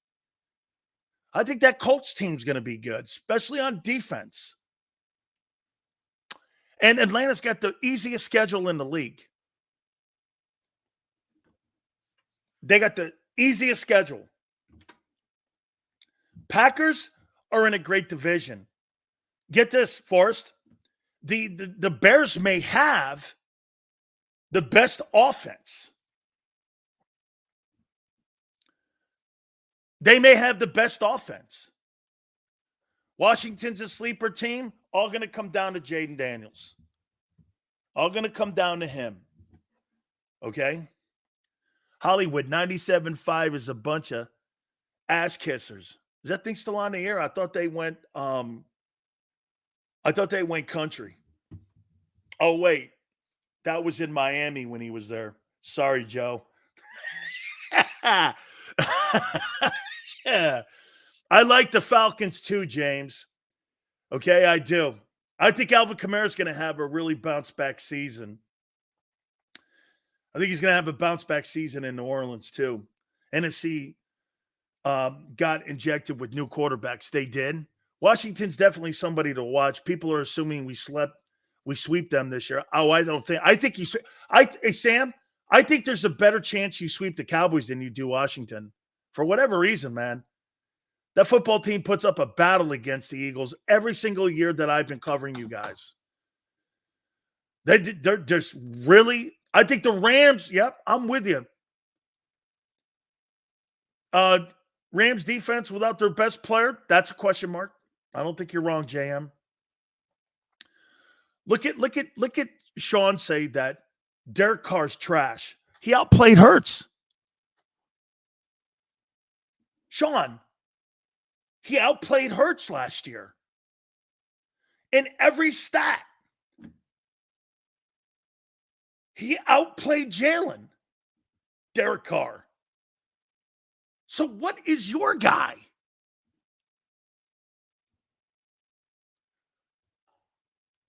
Senor, he missed games and still outplayed him. And still outplayed him.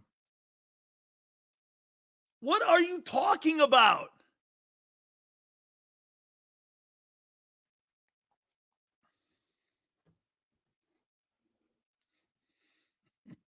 I mean, I'm not even going to go back down that route because we did that already. Every completion percentage, passing yards, touchdowns, less interceptions, completions. He beat him in every category. People go, Derek Carr wasn't very good. Shit. If that's the case, Jalen Hurts was awful.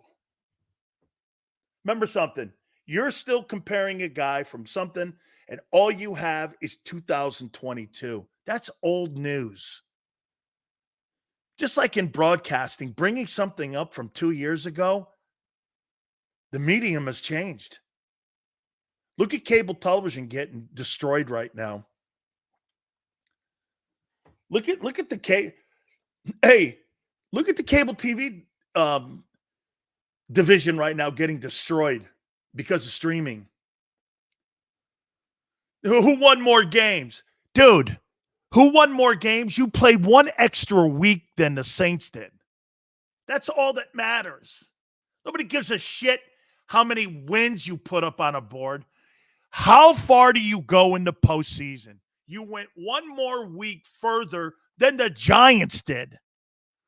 And you were annihilated by the Bucks. Don't be tooting your own horn here when you went one extra week than the Saints did. One extra week. Your 11 wins meant nothing. You were beat by a team that had 9 wins. Did it matter against the Bucks? Do you understand the Bucs can only score 9 points against Carolina in the previous week? And you could only score 9 points versus the Bucs in a playoff game. What in the world are you talking about? You played one extra week. One extra week versus a 9-win Bucs team. One extra week. It's not about wins, son. How far do you go? Well, we won 11 games. So what? The Ravens won 13. The Chiefs won 11. You think that mattered? You think it mattered to Kansas City?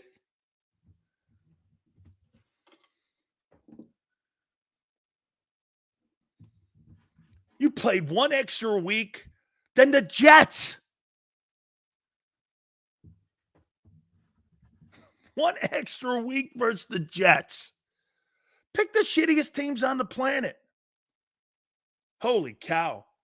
You know, Xander and Joe Krause grew up in Philadelphia when there was nothing that you took other than winning championships as the benchmark. Winning silver medals and bronze medals and getting up on the stage is a thing now? What are you, Pittsburgh? Well, we haven't had a losing season in 17 years. Since when did that become the gold standard? I thought winning those Lombardi trophies in Pittsburgh were the gold standard. Well, we haven't had a losing season. Does that matter, really? I would rather have, get this, would you rather have Mike Tomlin's career or Bill Belichick's? Bill Belichick's last 4 years were terrible. Or 3 years in New England.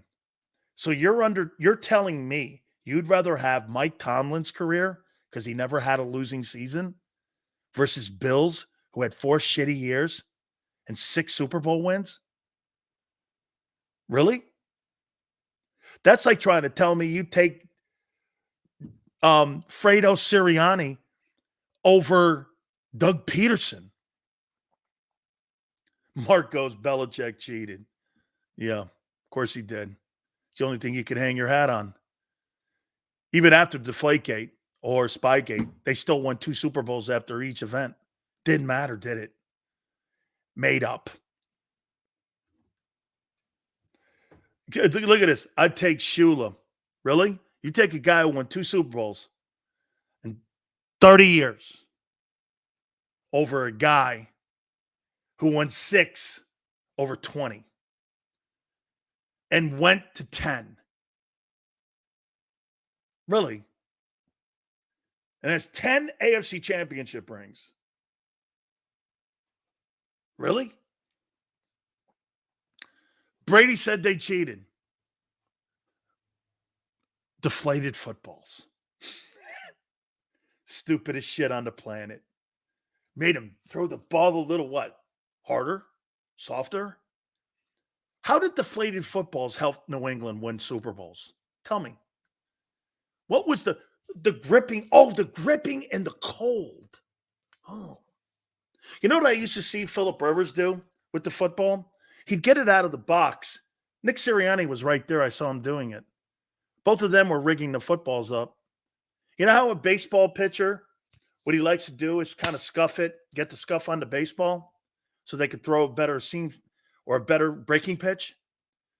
Here's Phillip Rivers on the cement with Nick Serianni. Ask him. Oh, wait, that's right. I forgot. You don't have any reporters with any kind of balls. So no one will ask this question.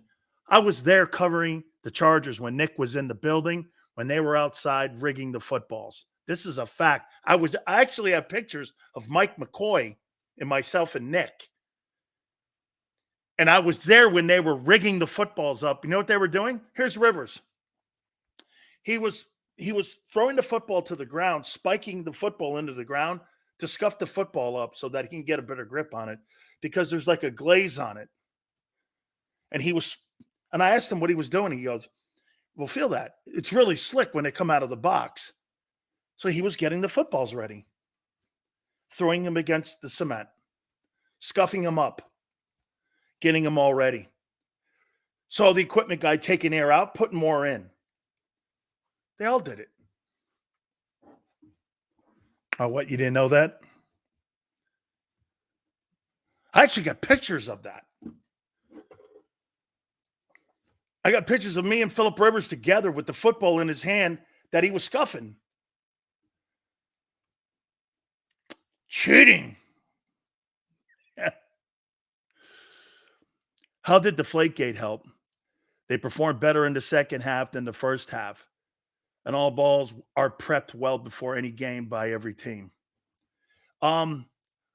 James, here's what I'll say to you about where they got that from. They got that from Jimmy Johnson. Jimmy Johnson used to tape or get the tape of raw footage of football games that they were going to play an opponent the next week. The networks have it for you. And all you have to do is from the booth, you can look over and see what the position coaches are doing with their signals. You could just take that off the television set. You don't have to be in a booth. That's why it was stupid. You can get it off the even any coach who was in the building there, you could get it off the raw footage. You didn't have to be in a booth to get the signals on what they were doing when you were going man coverage. They did this, or you don't have to be a savant. And you know what Belichick would even do? They would get lip readers. And that's why now the coaches do that. You ever notice the coaches do this now? Because Belichick was getting lip readers in the box, reading covered.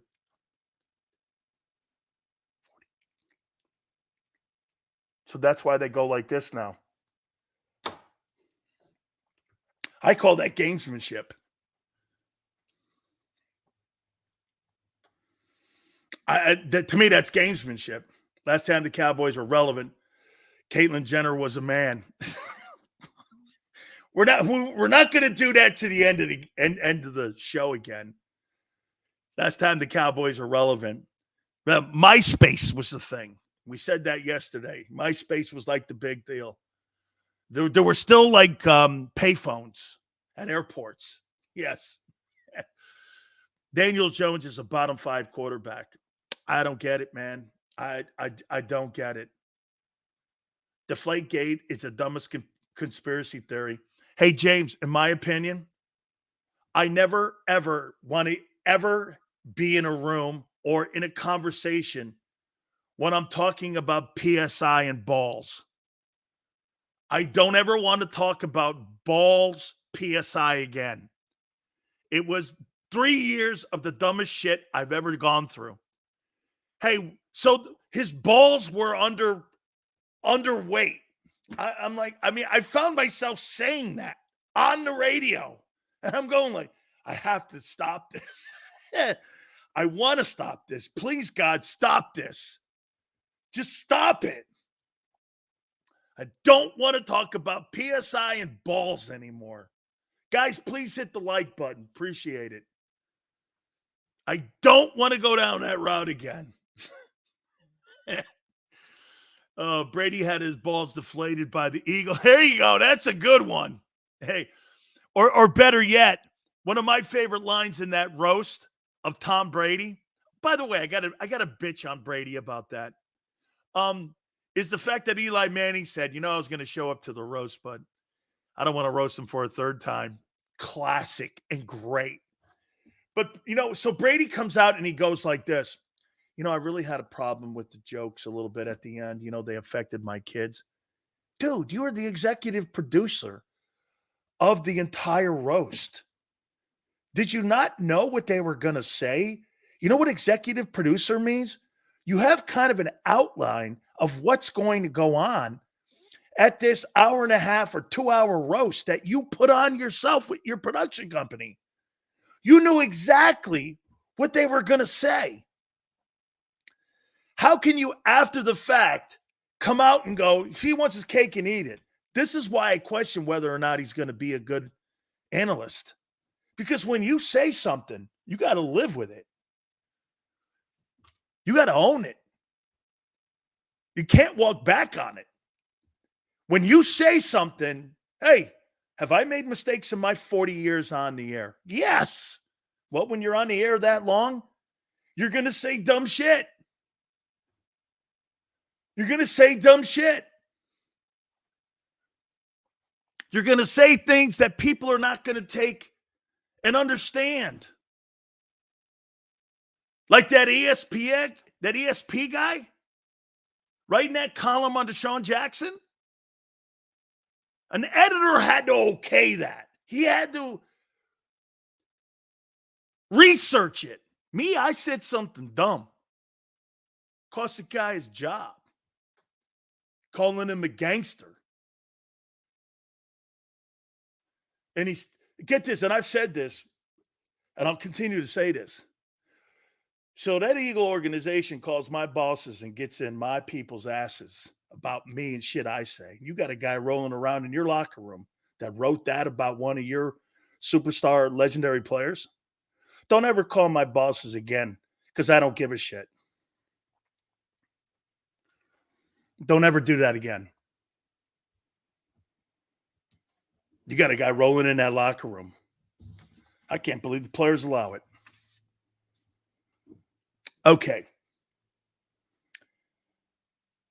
2024 Eagles schedule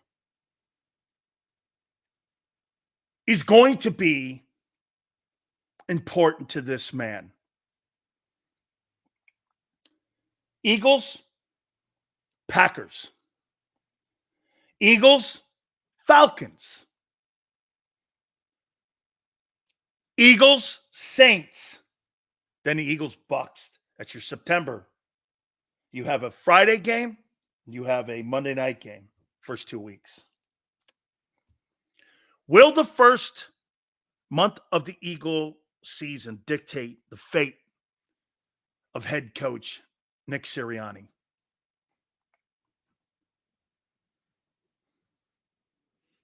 How committed do you believe the front office is to Nick? How committed? 3-1 before the bye. No way. You're 2-2. Let's say Nick incorporates Kellen Moore's offensive game plan. What are you talking about? Nick is not going to incorporate Kellen Moore's game plan. It's Kellen Moore's game plan. But calls the plays. If we have a good year, Moore will still get the head coaching job. Dude, Sam, Nick has no say in this game plan. Philly says 75%. Brian goes, the front office has a wait and see policy going on. Brian, here's why I asked this question. They have a track record now. They have a sample size. They went 11 weeks. Help me out here, guys. They went 11 weeks before they made the decision to demote Sean Desai, did they not? How far do they go and how committed are they to a head coach this coming season?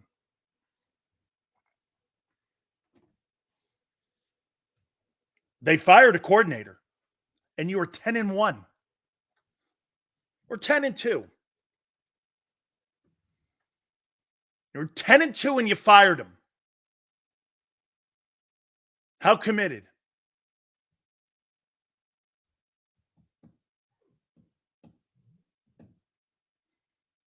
Nick is Howie's control on the field.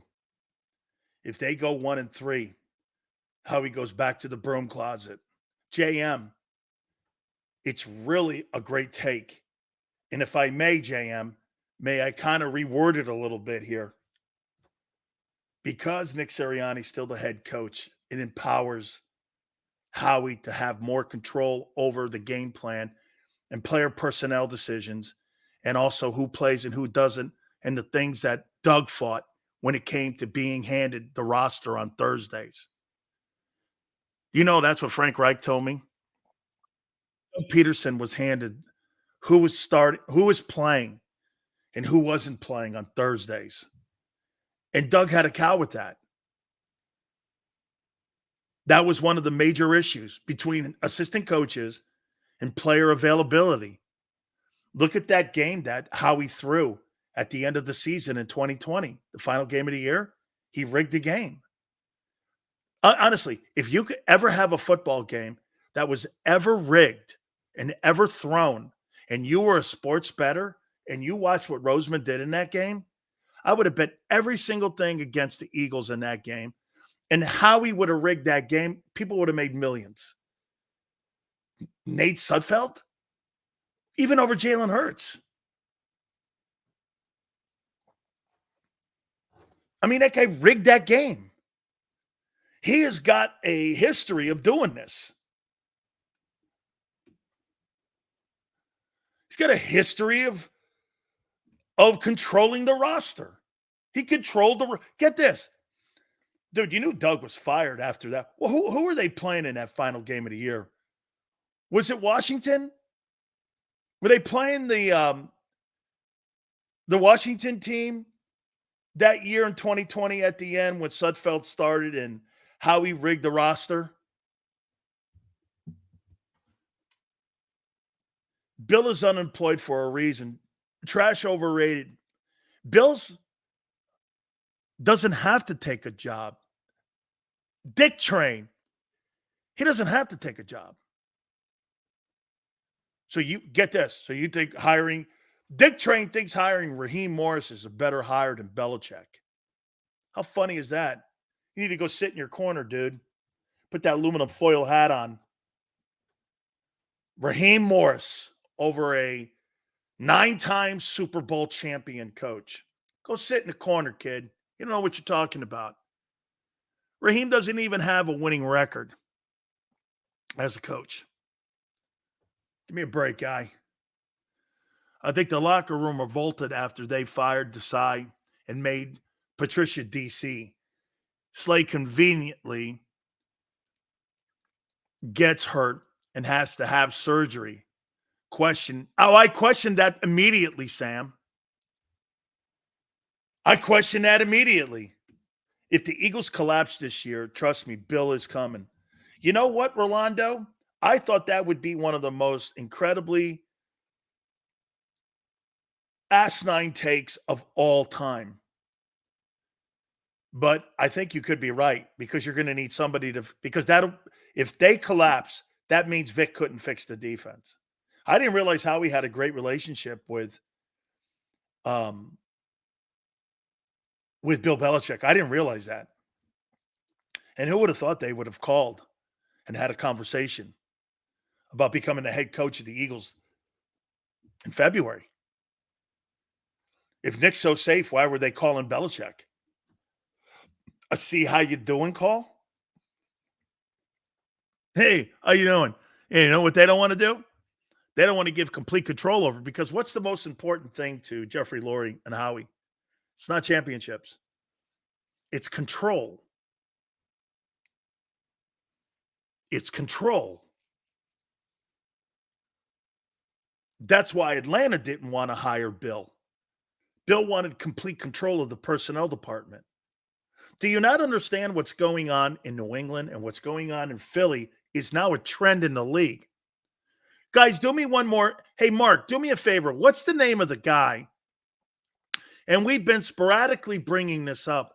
What's the name of the guy who New England interviewed for the general manager's job that worked with Howie?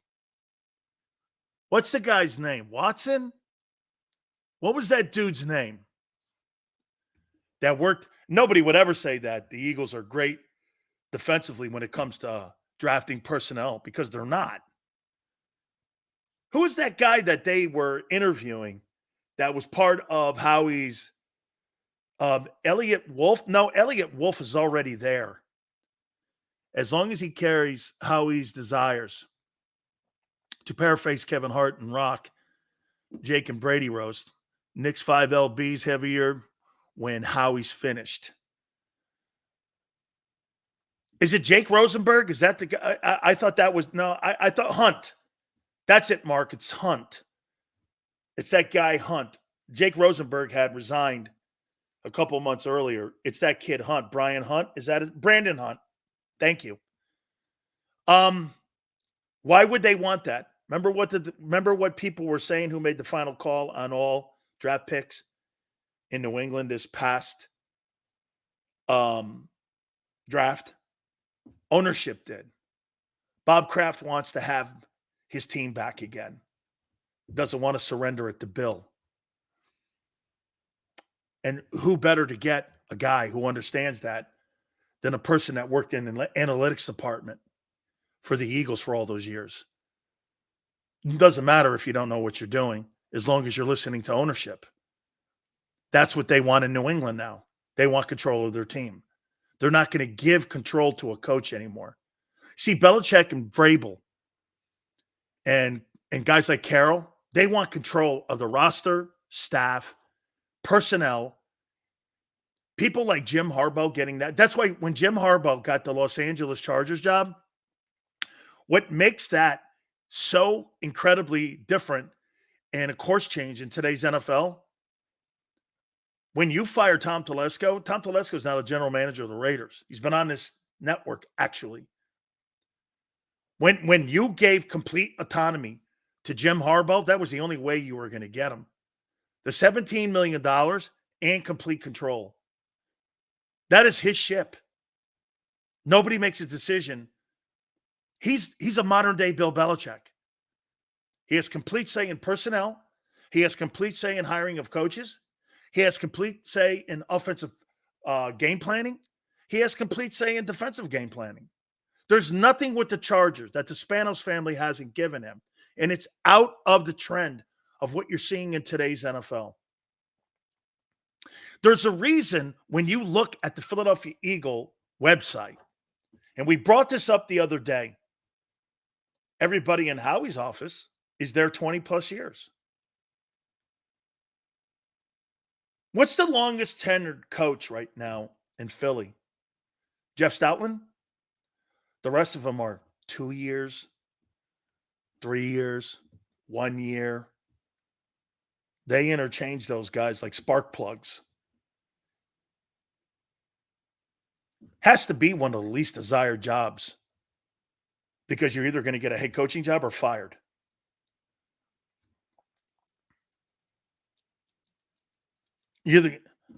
Well, Joseph, Chip did bring you Stoutland and Lane. I mean, Stoutland's been there since 13. I would have to think that he's got the longest tenure.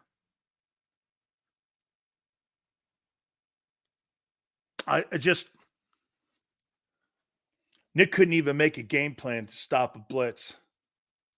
Yes. That's why Kellen Moore's been hired. Drafted Zach Ertz in the third round. So he drafted Zach Ertz in the third and 13 and drafted Lane Johnson and brought Jeff Stoutland. I'll tell you what, Forrest, doesn't sound like a complete disaster. And he brought you great smoothies.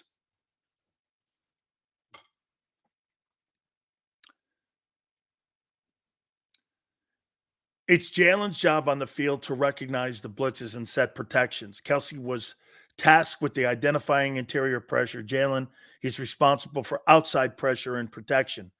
That's why when Kelsey was telling him where to expect the pressure from, Hurts couldn't. He mentioned this last week. And when Hurts couldn't identify it, that's when you know you have a problem. And now you have a lesser guy in Cam Jurgens going in there, which is going to make for an absolutely interesting 2024. Two things we're going to find out.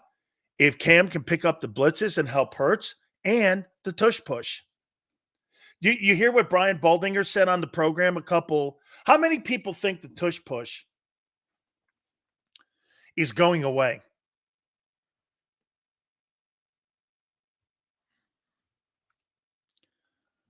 How many people think it's going away? Absolutely one of the greatest plays of all time. You started every series 1st and 9. Sue says nope. It's going away because Kelsey's gone. Correct. Tush push. Is it going away? You can look at Brian. No, it's fine. Nick gone. Well, as I pointed out to you, so did Brian Baldinger. You think there's any coincidence that when Carson Wentz was here, they were successful on the tush push 28 of 31 times? And with the success that they had with Hurts, what's the common denominator? It was Kelsey.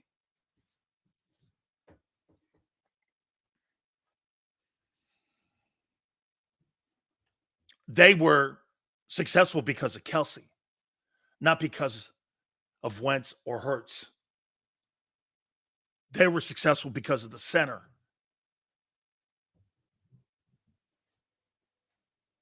He's gone. That's a formidable play. One of the greatest plays I've ever seen. To me, that was the best play in the Eagle repertoire, was having that tush push. Tush push worked because of Kelsey completely. And the numbers dictate it. There's one common denominator with two quarterbacks. It was Jason Kelsey. We'll see. A lot of organizations try running it, and they run to no success, or at least 50-50 on it. Can you bet how many snaps Kelsey takes this year? James, of the 34 successful tush pushes last year, almost 80% went over through Landon and Mulata, so it'll stay and keep successful. Are you trying to tell me Jalen Hurts ran through the B gap and not the two A gaps on each side of the center? Is that what you're suggesting? I don't remember him going down the line of scrimmage like that. No way. It's because of the center and his push, because of his reach. Sean, appreciate it. Seals, you're like the Emperor. I joined the dark side of the Force. No more 2 o'clock WIP. Thank you. I disagree. Kelsey had a huge part, but I've seen times where Jalen was stopped, but his legs kept him moving. Daniel, okay. 600-pound squat. We'll see. That's why Carson Wentz was successful with it. Was why? Because Jalen Hurts squatted 600 pounds? Come on, man. So you think Jason shared his knowledge with who? Dude, you could share all the knowledge you want. That's like Ali sharing his knowledge on being a boxer. You think that's going to make some stiff a better boxer? Guys, do me a favor. Please hit the like button. Give me a running total where we are right now. You're going to eat your words? All right, Raj. I'll eat my words if that tush push is a big success. Where are we in the likes? See where we are right now. Want to finish up the week? Guys, we're at 135. Let's get to the top of the hour with at least 200 so we can go into the weekend. That'll make it 2 straight weeks. We ended the show with over 250 likes. Appreciate you guys doing it so much. Don't forget, at the bottom of this hour, Philly 500. You know, he's a flag-waving Eagle fan. You know he is. I don't really think he likes Fredo that much, but he's a flag waver. And we'll ask him about Saquon Barkley. Hit the like button. Friday, folks, we appreciate you guys being here so much. Hit that like button. Keep it here, National Football Show. If you missed any of today's show on the JAKIB Media channel, listen to the podcast on your way home. Available on YouTube, Apple, and Spotify.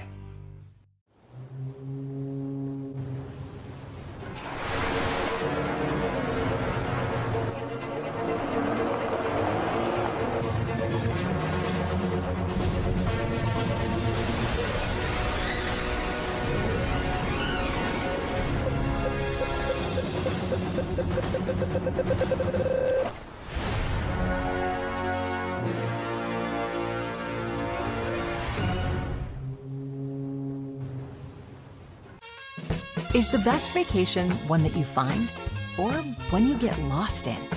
One that takes you to new heights or reminds you to go with the flow? To get your feet wet and your wheels spinning? One that lets you find your own rhythm or get carried away? Find the best of yourself. Get lost in the woods. Plan your stay in the Wildwoods today. Go passionately. Go fearlessly. Go confidently. Go Birds! Go confidently towards your goals with First Trust, Philly's hometown bank for nearly 90 years, and the official bank of the Philadelphia Eagles. We're focused on getting you over the goal line. So go with conviction, go with trust, Go Birds! and go forward with us by your side. First Trust Bank, the official bank of Philadelphia Dreams. Oh, and go Birds. Listen, if we even think you owe us money, you won't know what hit you. We'll put liens on everything you own. Raid your bank accounts, retirement fund, pension. You'll open up your paycheck and cry because we'll already have the money. We'll haul you into federal court and you might even go to jail. Hey, it's our job. Don't fight the IRS alone. The Tax Doctor is here to help you negotiate your tax bill and reduce your stress. Our experts will fight for you using IRS guidelines to stop any IRS actions like bank levies or wage garnishments. Plus, eliminate penalties and interest and reduce your past tax bill so you pay the IRS less. Help is here to deal with the IRS to reduce your stress. If you owe $10,000 or more in back taxes, do not call the IRS alone. Call a tax doctor now for a tax emergency analysis. I'd have my mom call the number on the screen. You come see me alone. We'll work it out.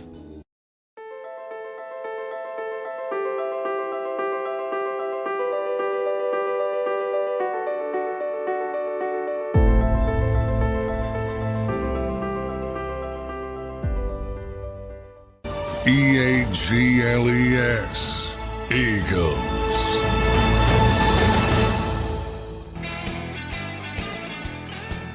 Big Sales National Football Show. We will talk to our friend, Philly 500, at the bottom of this hour. We look forward to seeing our friend and getting him on the program. Can't wait to talk to him. Want to get his thoughts on the schedule that was released. Some OTA information with the Eagles and also mandatory. Mandatory is June 4th through the 6th. You're going to have sporadic OTAs, 20 through 22, 23 through 28, and 30 and 31. So, that, in my opinion, I think they've added more OTAs than what they traditionally do. And I think that comes from Vic and Kellen trying to install what they want. I see 2 extra OTAs on what they traditionally have done the last 3 years. So that's a good sign. That football team needs chalkboard work, and they need reps on the field as well. Nakobe Dean can't go into Brazil not having played any exhibition football or not having had a skill set where he's been in the classroom the entire time. You can't do that what you did a year ago. He's not qualified as of right now to be the Mike Backer or the guy with the green dot. I have no faith in that guy. And I have no faith in Devin White. But at least you can do this. You can prepare him and give him the proper preparation. Maybe that's also something that's killed Nakobe Dean. How in the world are you preparing Nakobe Dean to play the inside linebacker position when you don't prepare him at all? And when he gets into games, he's not ready to play. False steps, misreads, being killed in coverage. All of that played with reps. That's the one thing that the NFL has that you can't put a premium on. That's practice time, reps, quality reps, not controlled scrimmages. You know that bullshit that they're trying to work out with Jared Mayo and the Patriots and those organized in those controlled scrimmages? Those aren't quality reps. Quality reps are preseason football before you get ready. Hey, is preseason football meaningful? Well, not for somebody like Lane Johnson, but it does bring him up to game tempo. How in the world is Quinyon Mitchell going to know what game tempo is? Controlled practices? That's not an NFL game tempo. Dude, the difference between the National Football League and college, when it comes to game tempo, it's night and day. And college football is exceptionally quick. But the pros are even, you're playing against 30-year-old people, and 25, 27-year-old people have been doing it for a decade. They don't make false steps in the NFL. You could make false steps in college and be in the SEC and get away with it. You can't do that in the NFC East. You just can't. Quality reps. I mean, you've got to get quality reps. Phil Simms says that all the time on this program. Devin White also was a top 100 NFL player. That was 5 years ago. That was 5 years ago. 5 years ago. Jesus criminy. How about making new history? I'll say it one more time to you about Devin White. One more time. At the beginning of the season last year, he asked for $100 million from the Bucs. The Bucs told him to pound sand, and he signed for 3 with the Eagles. He took a $97 million haircut. A $97 million haircut. $97 million. And it gambled where at the end of the year, the Bucs demoted him, and he was a healthy scratch. And by the way, that same Buccaneer team, once they put Devin White on the bench, crushed you.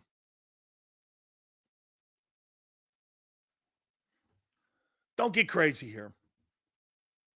If he turns it around, great. But the Tampa Bay Buccaneers walked on the 5th pick. I'm convinced Sills has no faith or doesn't want to have faith. What does faith have to do with a player's performance? This stuff is so obnoxious, Jameson. Faith in what? I don't want to have faith. I want good players. Faith? You mean you want me to hope a stock goes up and sit around all day in my underwear praying for something to happen? Or do you want something that's a certainty? And do you want to pay for certainty? Faith?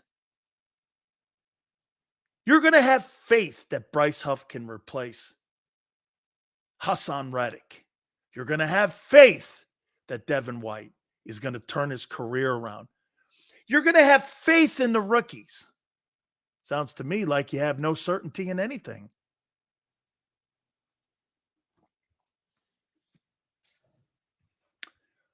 I'll tell you what, I don't need any faith with A.J. Brown. He's good. I don't need any faith with Devontae Smith. He's good. I don't need to have any faith in Lane Johnson. He's good. I don't need any faith in Jordan Mailata. He's good. Those are certainties. Guy goes ridiculous. He wants to hope something happens. Hope is the stupidest word on the planet. I hope he works. I hope this plays out. I hope this is good. I hope that we have a great turnaround with our quarterback. May 17th. I guess you can have that. I tell you who you are. And you don't like it. Too bad. You think those, do you really think that personnel people and coaches have faith? They flip-flop on players daily. Once they see it, it's not working. They're out. The day you're drafted is the day you can start the calendar of you being replaced by a cheaper person who can give me kind of the same production. Facts.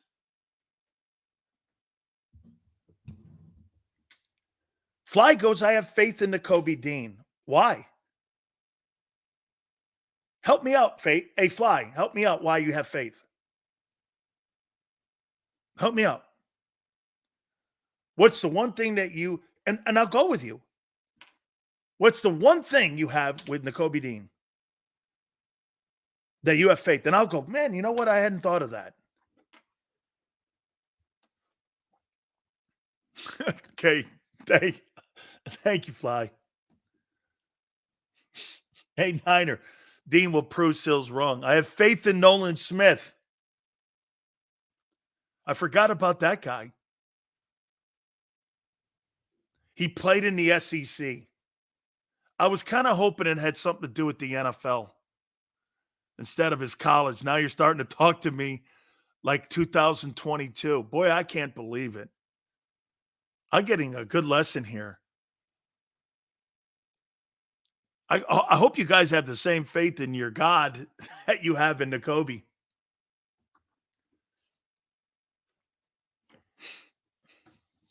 Hey, some of you guys keep hanging on that Nakobe Dean hanger.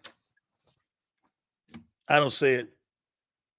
He's the only reason he's on that football team is because Howie drafted him in the third. That's it. Can't stay healthy, and he's not good enough. Watch him on film, consistently making false steps. They don't practice him enough. They got him out of position. They're going to put him inside, and he's undersized, and he's not strong enough. I don't know what else to say. Watch a game film on him. Watch him play. He can't even get through minicamp. That guy can't even get through training camp. He was hurt for, a month and a half in training camp? Guy's terrible. Exactly. Probably would have made it to the fourth or fifth. And then you drafted him with a shoulder injury. I mean, you drafted him hurt.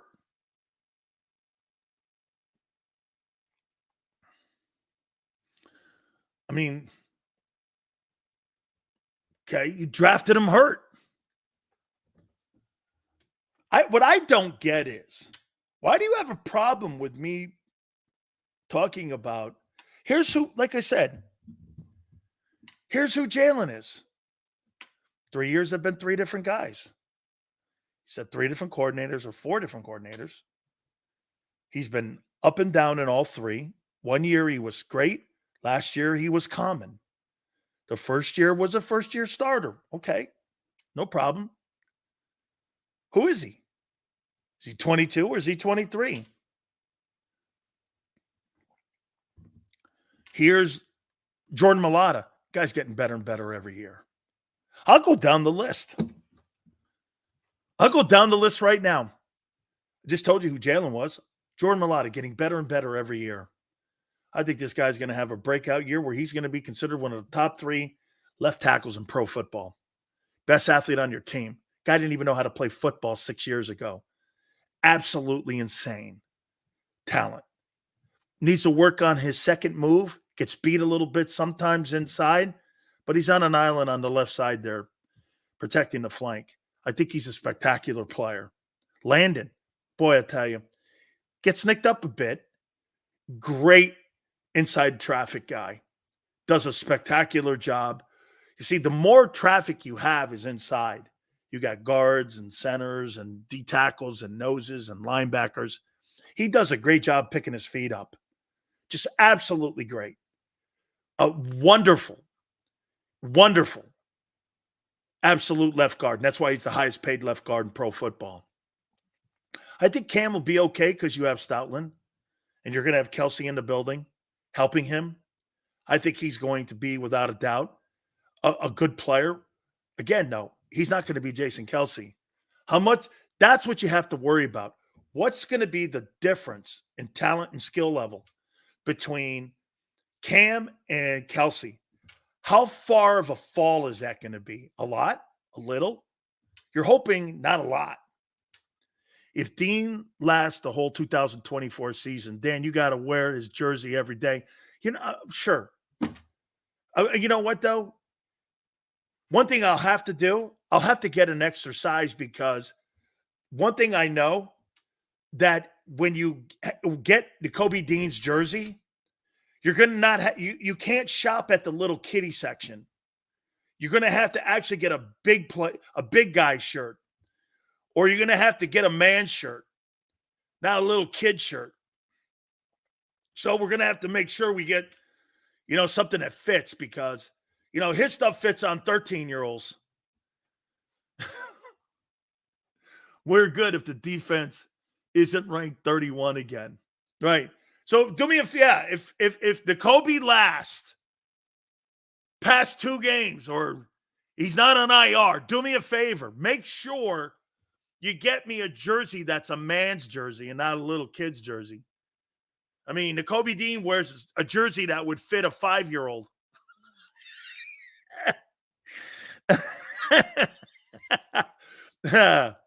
Okay, I just, has to be somebody that's a little bigger. I hope Micaiah Becton plays right guard. I'd love to have him there. I love that Trevor Keegan sign. I love that draft pick. I don't know too much about Steen. One thing Barrett Brooks said last year about the guy, I'll say it again too. I think that guy needs to be tied to a chair and have his ass kicked a little bit, make him a little tougher. He don't look tough enough to me. It was a problem when he came out of Alabama. I don't know. He just doesn't look to me like he's got that intestinal fortitude. But then again, you're being coached by Jeff Stoutland. Okay? Lane is Lane. Is he getting – watch this. Lane Johnson. Is he Lane Johnson 3 years ago? Probably not. But is that still 95% better than anything in the league? Absolutely. He's a great athlete. Powerful. Exceptional feat. Second or third ballot Hall of Famer. This is a really great player. A.J. Brown. She's really great. She's a really good player. No question about it. She puts up enormous numbers. $3,000, 2 years. You can't get it around and deny how good she is. Absolutely a great player. No debating it. And after the catch, absolutely awesome. She's just one of the best that I've ever seen. Devontae, I love the kid.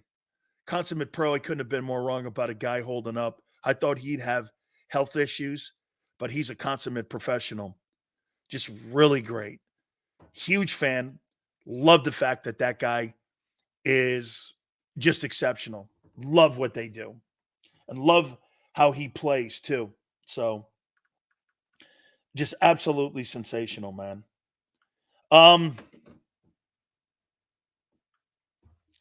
See here, tight end. Hey, Dallas Goedert, this is your last year. If you miss 25% of the games this year, we're finished. Okay? We are. We are. Oh, man, I can't wait for this because I know my boy. Where's that schedule? Here it is. I know my boy Philly 500 is a Saquon Barkley fan. And he thinks this is going to kill it. Going to crush it. Going to crush it this year, Sills. Big Sills. Saquon Barkley's the real deal, man. And he's coming. And he's coming. Pause, no D, whatever you want to say. I think Barkley's going to have a monster year. I do. Absolutely. Oh, how about this one then? Yeah, that's Mark Combs. Yeah. Well, Mark's in his he's in his safe house right now. Hold on, no, you're right. Because what you did, you beat him up so bad he didn't want to come on this week. Yeah, and he made the big deal about going to Philly and I have to come to Philly. He bailed out on it. He said it was in December. He ain't going. So I said, all right, I'm off the hook. Leave me alone. But he's in a safe house. He's in a safe house in Vermont somewhere. You beat him up. He's hiding. Okay. Here's some numbers on Barkley. So Barkley's missed 26% of his career. He's only played a full season twice in 6 years. Okay. You don't have Kelsey.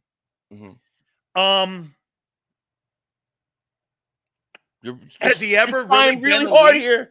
You're trying really hard to find an excuse on why. No. He's missed 26% of his career. Yeah, but that's an overrated statistic or point, and I'm going to tell you why. Because if you look at what he's done the last 3 years, he's been relatively healthy, right? And one of his biggest years, he basically carried the Giants to the second round of the playoffs, and that was 2 years ago. So he's 2 years removed from playing every game in which he had over 1,300 yards, takes the Giants and that offense that had nothing to the playoffs. So I think that he's. Then why did the Giants walk on him? Well, because the Giants are dumb. I mean, here's the problem. You don't get a Saquon Barkley, when you're rebuilding your team, Sills. That's not when you go and you get a running back like that. You get a running back when he's going to put the rest of the team is already built and he's the final piece, or he's one of the final pieces. I will say this. Go look at Christian McCaffrey going to the 49ers. Would you say that's a good trade? Yes. Okay, well, Christian McCaffrey played 16 games in 3 years with Carolina before he went to San Francisco, and he's been relatively healthy. So you're saying better talent in Philly will diminish that number of missed games?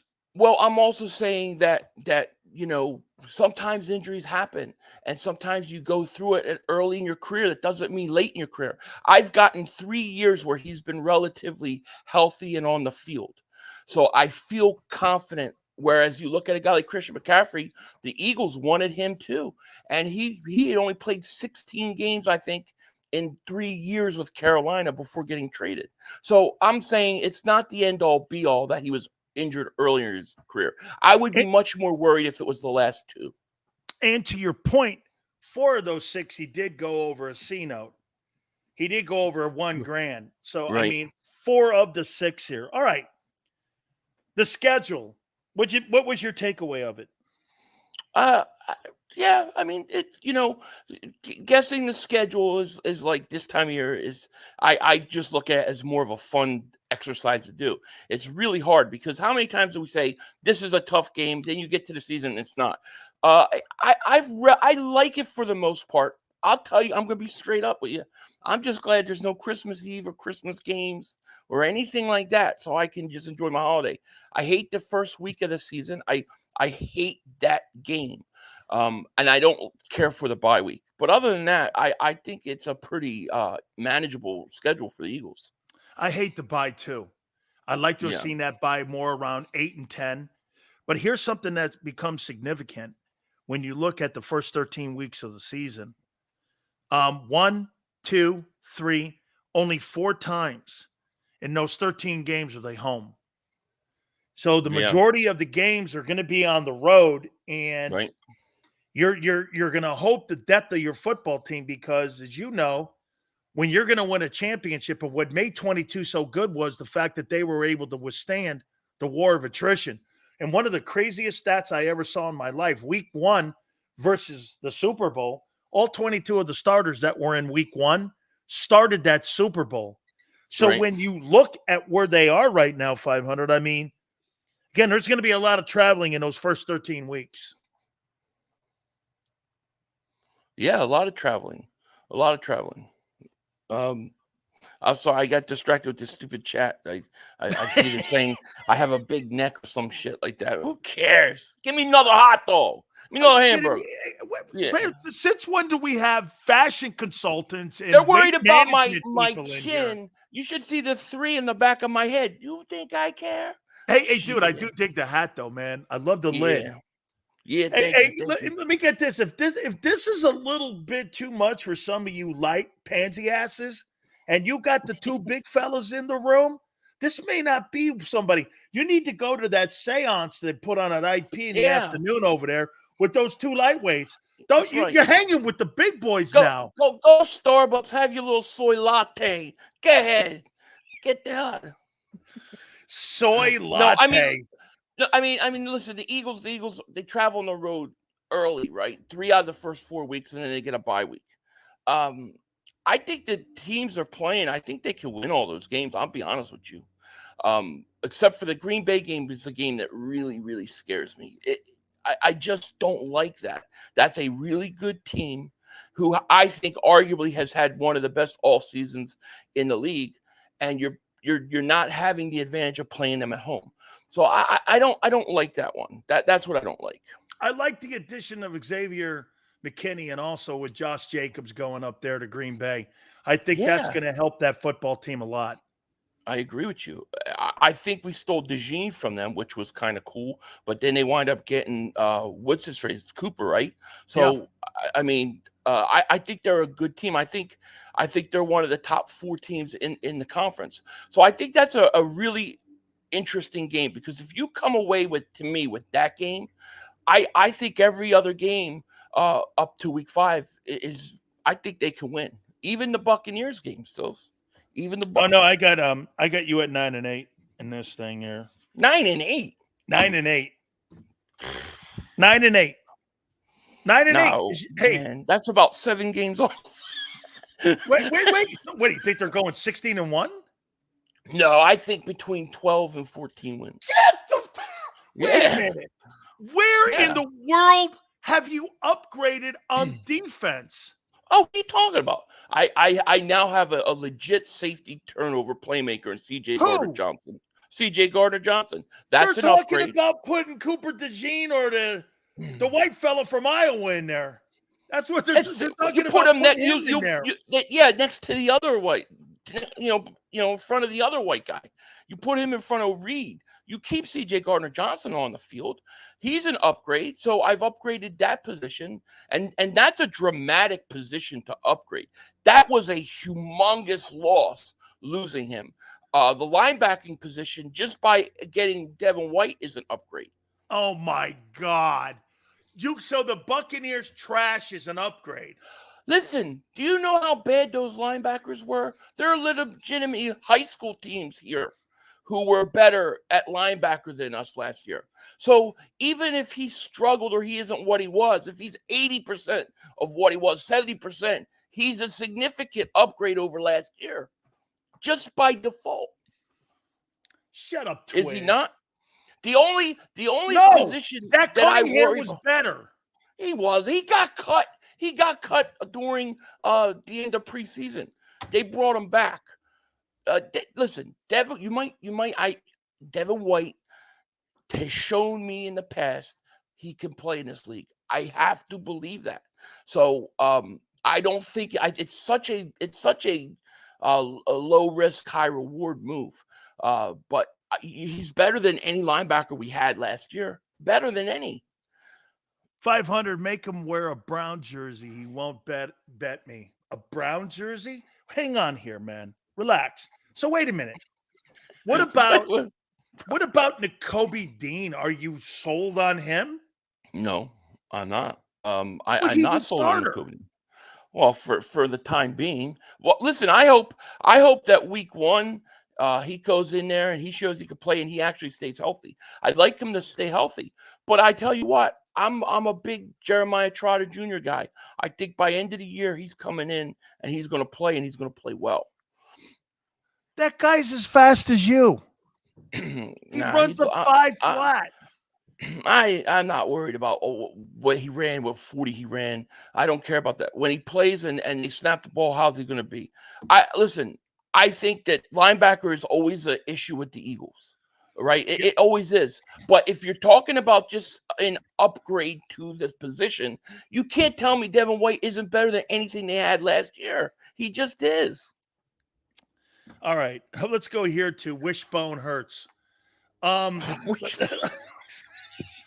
Hey, what kind of year are you suggesting Wishbone has this year? I mean, what's a successful year for you this year?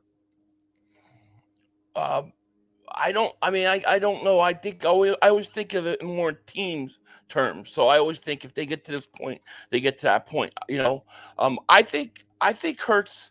I think he needs to be a little bit better, especially with the turnovers than he was last year. I expect a little bit more like 2 years ago is what I'm hoping. I'm hoping that he takes another step in the passing game. And I hope that the good coaching and adding coaches that know what they're doing will actually help him in situations as where it looked like, they didn't know what to do for him last year. And I think the Barkley addition is huge. How about this? In the last 3 years, Wishbone has led the NFL in rushing touchdowns over Derrick Henry, James Conner, over Austin Eckler, and over Josh Jacobs. No quarterback is on that list but your boy. Dude. Well, yeah, but we know why that is. Well, I'm going to say one thing here, and I think you hit on it. To me, it's really, and all kidding aside, it's not really about 30 touchdowns. It really is about the less turnovers. You know what? Wouldn't you much rather have him do this? 25 passing touchdowns, nine picks versus 35 touchdowns and 13 picks. Yeah. I'm gonna go on a limb here. I'm gonna give you something that you're gonna think I'm really delusional. You ready for it? Yeah. 30 touchdown passes this year. Never happened. 30 touchdown passes. He'll never throw 30 touchdowns. He's going to hit 30 touchdown passes this year. He'll never do that. His rushing touchdowns are going to come down, and he's going to run he's going to throw for 30. There you go. You heard it here first on Big Okay, wait. Sills. So how many touches does Barkley get? You're going to give Barkley 250 carries? I think Barkley carries or touches, because I see you using Barkley much more also in the passing game than just rushing. I don't know that they'll give him 300 carries. I'll tell you what, though, I would give him 250 carries. I definitely would. But I think where he's going to be really valuable for the Eagles is in that passing game. I mean, there are just so many times last year I'm watching Sills where it's like, why don't you run a screen to the running back? They're blitzing, they're bringing everybody. If you just dump it to that running back, there's nobody around. I think Barkley creates that danger for them, and I'm hoping Kellen Moore will take advantage of that. Do you agree the first 4 games of the Eagles season is going to dictate the future of Nick Serianni? Without question. I think I was trying to figure this out today in a video I was doing. If he starts, I'll say 2-4, I think he's gone. I don't think he makes it through the year, because I think they like Kellen Moore. They like them, almost hired him, right? And then you have that 21. Whole Belichick. Then you have the whole Belichick aspect I heard you talking about when I was driving over here to come on. They talked to him this offseason, so they thought about it. So I think he's got to start off good or he's in trouble. See, and I agree. And this is where I go with you on this one here. Check it out. Last year they showed you that after 12 games, they were willing in season to make a move off of a D coordinator. How committed to you do you think the Eagles are in making that decision when it comes to how fast they would do it? Would they wait to the end of the year? Would they just make him a lame duck? I mean, how would they handle this? Would they reassign him and then name Kellen the interim to see how he handles that play calling? I don't know. See, I think the whole Kellen Moore situation plays a lot into this too, because let's say Kellen Moore goes out and has a great year as a coordinator, then he's gone. I mean, he's gone. He's going to take a coaching job somewhere most likely, and now you're changing offensive coordinators again. So if they're like, we really want to keep him, it may be a situation where if they come out of the gate and they're struggling, but the offense is scoring points and looking okay, they may just cut ties right there with them. So I think the Kellen Moore factor plays into this somewhat. Couple last questions here for you. All right. Who has a better year, Devontae or A.J. Owens? Devontae. I think Devontae goes to the next level this year. Yeah. I mean, I think A.J. Brown's going to do what A.J. Brown does. But I think Devontae Smith takes a jump from this past year from last year. So I think his stats are improving. Help me out on this thing here.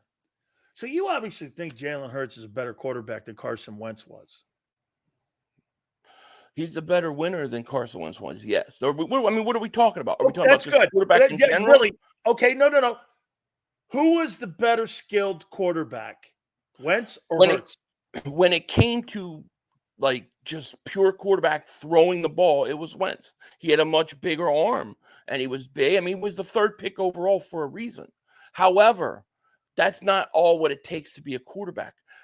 When you look at just being a quarterback, being a leader, winning games, being available, it's Jalen Hurts by a long shot. Here's why I'm going here. Hang on. Here's James Sills. For tour records of 36 successful tush pushes, only numbers 9, 11, 12, 15, 20, 20. Okay. Did not go over Landon's and Mulata's. 1 over Cam directly. NFL keeps it or leave it. Every successful tush push. James, I'm going to make a point to you, and I thank you very much. They had the same success with Carson Wentz at the tush push too. And there's one common denominator, and that was Jason Kelsey. Do you think the tush push goes away? No. Philly 500, or do you think that thing is still going to be an integral part? And it's not just Jalen Hurts, dude. Carson Wentz was successful with it. No, I mean, I think Kelsey had a lot to do with it. I don't think it's going away. And I will say this. I mean, I think it's hard to say you have a Hall of Fame center that goes and you don't feel that in some aspect. So I'll say, yeah, maybe it's not as successful, but what? You're going to go from what, like 90% to like 78, 80%? It's still going to be work most of the time. Here's where I was going with the Wentz stuff. Carson Wentz had nobody on his football team when he was throwing the ball for $4,000 and 300 or 30 touchdowns a year. This kid has everything around him and can't throw for 3,900. Why am I going to sit here? And I believe they coach both guys the same way after they both got hurt. After Wentz got hurt, they stopped him running. And now after the Chicago game and what they saw in 2022, they're coaching him a different way like they did in 23. I think they're sending him in the same direction. Now, look, I agree with you. Is he a different, more mentally tougher guy? He still needs to work on some shit when it comes to his leadership too. But still, is he better? By far. But the Eagle organization is once again miscoaching him. Dude, why would you take the element of what made you great in 22 away and think you can win Super Bowls from the pocket when you paid for that? And the same thing with Wentz. After Los Angeles, he was never the same guy. They made him try to win Super Bowls from the pocket, and he couldn't do it. That's not who he is. And the same common denominator is the front office bringing in a coordinator. You keep telling me, Philly, that Kellen Moore is going to be a great addition to Jalen Hurts. What RPO quarterback did he ever coach in his career? None. The most he ever ran in 1 year was 36 times. What are we talking about? Well, they're obviously.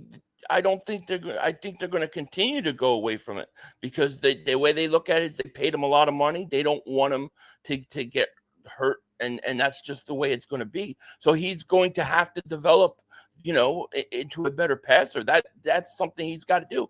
Do I think he's capable of it? I do think he's capable of it.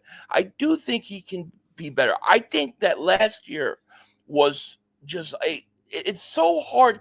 How do you gauge anything off of last year when the collapse was so bad and historic and the way things happened? Like, for example, I heard you talk about Tampa Bay and them playing Tampa Bay. They couldn't beat Tampa Bay last year in the playoffs. They wouldn't have beaten a high school team in the playoffs. They quit. They were done. I don't know how you evaluate where Jalen Hurts is after last year when that collapse and what happened with the coaching staff. So I feel like I'll have a much better gauge after this year on whether I think he can take that next step as a passer. I just do. But I'll tell you this, and I truly believe this, and a lot of people would disagree with me, if Carson Wentz plays that whole year that we won the Super Bowl, he's going to lose in the playoffs. I don't believe he puts up the numbers that Nick Foles did in the Super Bowl because I don't think he could do it up here. That's what Angelo says, too. He doesn't believe that if Wentz had played the whole season, that they win in the playoffs and that he wins the Super Bowl. But to your point, you go like this. Well, how can you evaluate anything? Well, the Eagles did. They gave everybody pay raises. Well, I mean, they did to a certain level. Who are the guys that they gave pay raises? There are a lot of the young guys, a lot of the draft picks. I mean, that's what you're supposed to do. I think the one guy that I will say earned his money was Devontae Smith. Devontae Smith was the only guy that showed up and paid last year. And I think that Devontae Smith, I think the A.J. Brown contract isn't because A.J. Brown was being selfish or crying. I think it was because Devontae Smith, being such a team player, oh God, took a contract. No, Devontae Smith. Listen, Devontae Smith was a team player and took a lot less money than he could have gotten. He could have waited for all those other people to sign contracts and it got a lot more. He took lesser money. That's right. He took lesser money that opened the door to A.J. Brown because of his unselfishness and because Devontae Smith is a team player. Yes, A.J. Brown is now an Eagle long-term. You hear this guy between Xander and now him. Holy cow, these guys are taking shots at me. Are you crazy, team player? What are you talking about? You don't think Devontae Smith's a team player? Oh, I do. I think he is. I think that other guy on the other side. No. I'm talking about Devontae Smith. Okay, Devontae's a team player. He The other took guy's lesser a whiner. money. He took lesser money to go and stay with the Eagles. He could have waited for other team players. So I think that is why A.J. Brown was able to be redone. Not because A.J. Brown was crying like that. I like A.J. I think A.J. Brown's awesome. We can see everybody getting more money than me. What the? I mean, dude, seriously, man. Act like a man. Yeah, I hear you. Dude, I mean, that guy, wait a minute. You don't really think A.J. Brown gives a shit about winning? I do. Of course I do. Oh, yeah. My God. Here's why. He had a career year and the team had a career meltdown. Listen, and what did he do? He was the only guy he was in Atlantic City with the Hoochie Mamas at a bar, at a titty bar up in Atlantic City. I didn't see that. I didn't see anything about that. I don't know nothing about that. That's the first I heard of that. And well, he's up in Atlantic City up there hanging out with the Hoochie Mamas going like this. How come my team down in Tampa? What happened? He couldn't be down there with them? There's strip clubs down on Dale Mabry. Well, why did they want him to go? I don't know. Maybe because it was a knee injury or something. I don't know. But all I'm saying is if you look at A.J. Brown, I think A.J. Brown went to the coaches. I think he tried to talk to those coaches. I think they told him that we do what we do. And he was like, well, there's nothing I can say. There's nothing I can do. I think A.J. Brown gets a bad rap. I really, really do. Listen, he's a great player. He's a great player. And he fits the mold of all the crybabies. He just does. I mean, and get this, 1,500 yards, 100 catches, 70. He's absolutely been better than I thought he was going to be when they got him from Tennessee. Because you remember, right, Philly, remember when he was in Tennessee, 63 to 68 catches. It was nothing spectacular. 1,100 yards. Right. 1,000 yards, I mean, they were like Hunter Renfrow numbers. He gets here, he ups it. And he's the perfect example on why you're going to see such a difference with Saquon Barkley, too, because he played in a team with not really a great offense. It was dictated by the run game. As soon as he got his opportunity, he shined. Well, Barkley played with such a bad team around him, so many bad players on offense. Now he's going where he's got talent around him. I think he's a big year. I mean, just remember when it comes to Barkley, Giants don't get to the second round of the playoffs if Barkley doesn't have the year yet.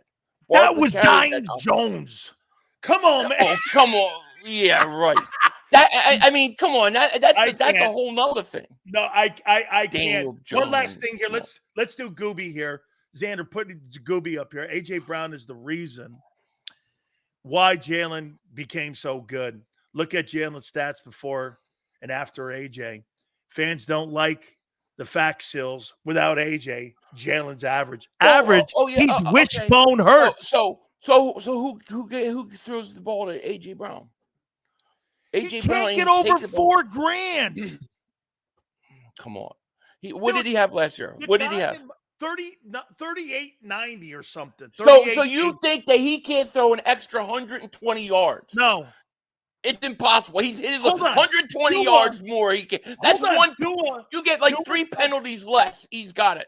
Over 4,000 yards. Got two 1,000-yard receivers and threw for 4,600 yards. He said 120 yards more. Why hasn't he done it? He can't throw for 4,000 yards. He's got 3,999. Come on, Sills.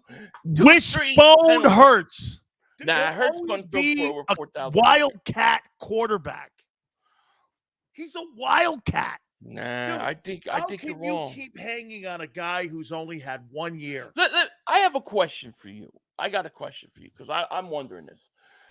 It seems like you have a problem every time somebody but Mahomes or Josh Allen get extended.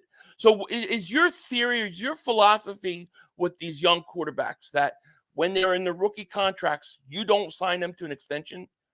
No, my point is I want to see a little more consistency than 17 games. So like this thing coming up with Jordan Love, I'm signing him to his contract extension. I'm signing him to the option. I'm not giving him $55 million. I'm not CJ Stroud. Do I think CJ Stroud looks like he could become a superstar quarterback? Yes, but I want to see him do it again. I want to see what makes people great in our league is being consistent and showing consistency, not having 1 year blimps. Now, watch this. Do I think Jalen Hurts is going to be 2023? No. But do I think Jalen Hurts is going to be 2022? No. So who is he then, Philly? I think he's somewhere in the middle. Probably somewhere in the middle. Is that good enough? Yeah, it should be. Yeah. Why not? He almost won the MVP that year. He almost won. Hell, man, the first 11 weeks of the season, he was leading to be the MVP last year. So, to me, yeah, I think it's good enough. And I don't know that I agree with you in that he can't ever be 2023. He may not be the runner or put up the run stats, but I do believe he can develop into a better passer. I don't understand why that can't happen. Players have done that before. You look at Steve Young developed a passer. Randall Cunningham was a much better thrower later in his career. I think he can develop. He can continue, but he needs good coaching and he needs to put the work in, which we know he'll do. So, I mean, I get what you're saying about the quarterbacks. You do need consistency, but that's a risk because if you wait another year and they have a great year, it's only going to cost you that much more. I mean, look at the Cowboys. I mean, what are they doing with Dak Prescott? I mean, quarterbacks keep signing huge contracts, and Dak's price is just going way, way up. I'll ask you this last question. Do you think they signed Jalen Hurts too soon? Yes or no? No. No. I think for the amount of money you pay a quarterback, and I think, for what they're making and how much the price goes up, I think there's a little bit of, a risk involved where you've got to kind of say, all right, we believe he could do this going forward, and you got to take a shot. And it doesn't always work out. It didn't work out with Wentz. I'm not saying it always works out, but I mean, it's just a big difference if you wait. I mean, how much, if they would have said, all right, we're not paying Hurts last year, we're going to wait till after this season, let's say. I mean, you know how much more that's going to cost you? So I think you've got it when it comes to quarterback. I wouldn't have paid him after 23. If I would have put 22 and 23 together and his contract was up and it was time to talk, right? I'd be looking at somewhere. So now he's not as accomplished. He's not as accomplished as Goff. So right now, well, Goff has been to a couple Super Bowls, right? Or he's one been to a Super Bowl. He's been to three NFC championships. Okay, and he's won one NFC championship. But right now, 4 Pro Bowls. But if you play that out, then you're saying that right now Hurts would not even be we would have a brand new quarterback because he would have either had to be franchised, which would have cost a ton of money, or he would have been a free agent. So I mean, you know what really put them in a bind was him being a second rounder because they didn't have a 5th-year option. Right, that does, yeah. It's because true. they had to negotiate a contract with him because they didn't have that 50-year option to lean on. Yeah. And that's what, that's what I like what Houston's doing, because I think they're taking advantage of as quickly as possible. There's no doubt about it. All right, Philly, tell folks how they can find you. Awesome Just stuff. type in Philly 500 and I should come up. That's How it. about this, dude? You ran off Mark Holmes, man. You look. I know. He's in a safe house now, He somewhere in the Gaza Strip. He's in Vermont. He's hanging. Equalizer 4. Come on.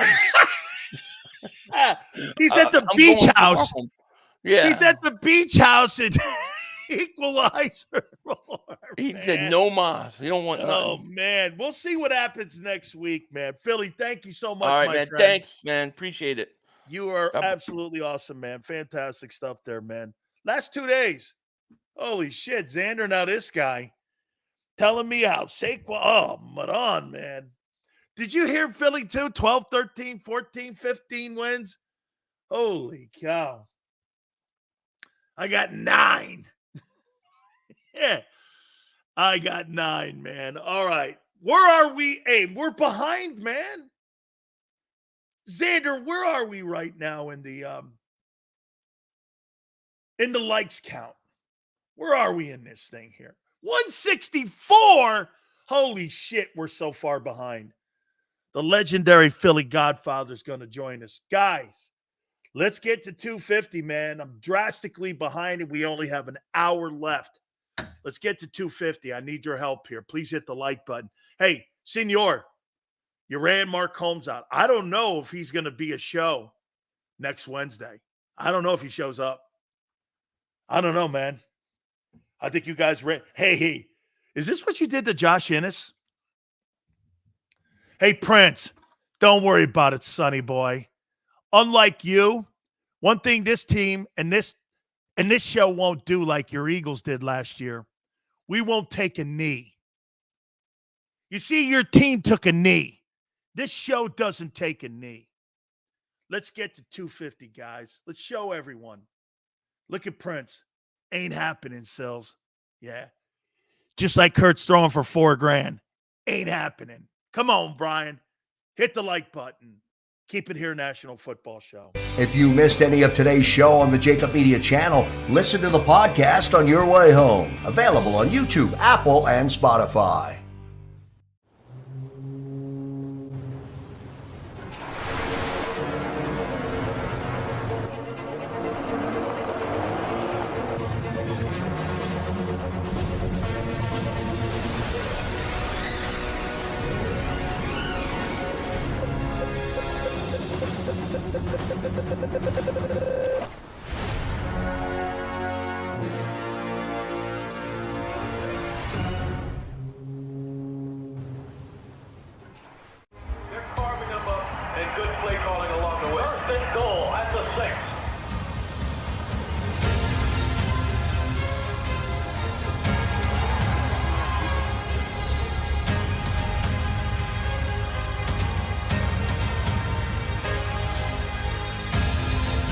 Field of life, First Trust Bank is there for you.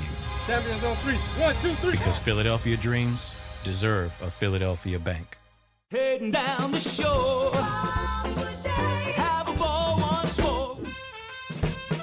Here, imaginations run wild and time stands still. Because here, you can find the best of the Jersey Shore, all on one 5-mile island. So leave the old you behind and get lost in the woods.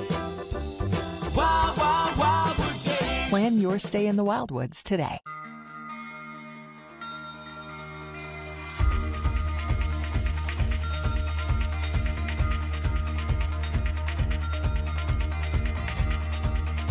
Hi, I'm Jim Muehlbronner, Managing Partner at Del Valle Insurance Group. Give us a call. We're a local, knowledgeable agency, not an 800 number. Go Birds!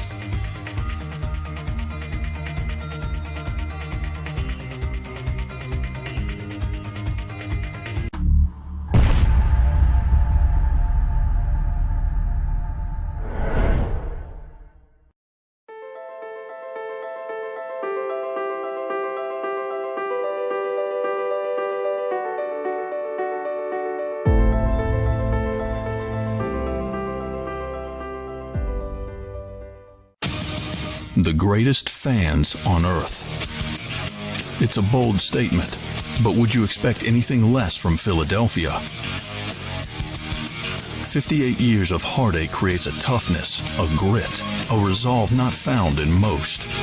Sure, our prayers were answered, but now that we've had a taste, we're looking for more. Pondley Hockey, official partner of the Philadelphia Eagles. EAGLES, Eagles.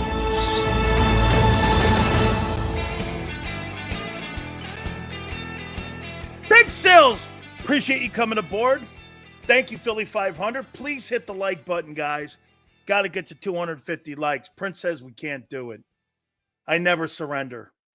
Guys like Prince surrender. We don't surrender. I don't give a shit. I'm going down swinging. I'm not going down like the 2023 Eagles with a white flag. Not happening. Prince, we love you, man. All good. Hey, we're not waving a white flag like the 23 Eagles did. I got to read this. This is some story, and it is blowing up. Hey, real quick, isn't it crazy that you look at this here and the New England Patriots are going to be underdogs in all 17 games? You know what I say as a Patriot fan? Well, a couple bad years, we're all good. 6 Super Bowls, thank you. Thank you, Bob. Thank you, Bill. Thank you, Tom. I appreciate it. 5 years of shitty football versus 20 years of outstanding excellence. Yeah, but I'll take the 1-3. Jeffrey Lurie, 17-17 in the postseason. We're always kind of swinging. I'll take the rings. I'll take the rings.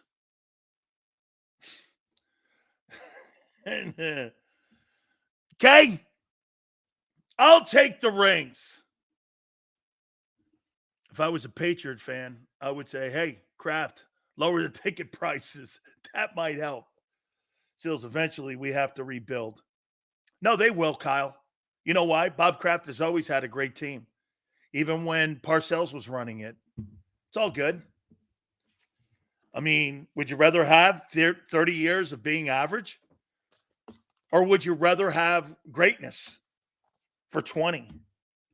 I'd rather have being okay for 20 and being on the podium instead of the victory stand. I won't. I got to say this here. This Scottie Scheffler, man, he's now in second place. This is after a guy. I've never seen a guy knock Tiger Woods off the front page. Tiger's +6 at the PGA Championship. This guy's wearing orange fatigues earlier in the day. And now, guess what? He's like the main headline. And it's one of the craziest stories. And what people are doing now is going political on it.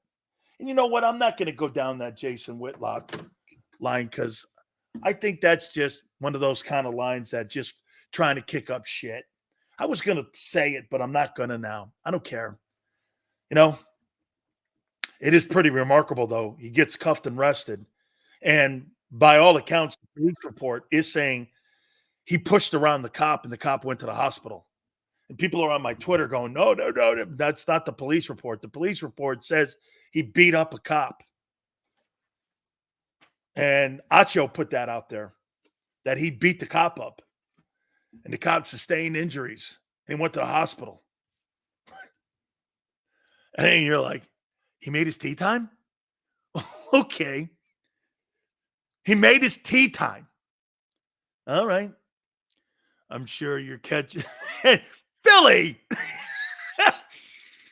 Hey, man.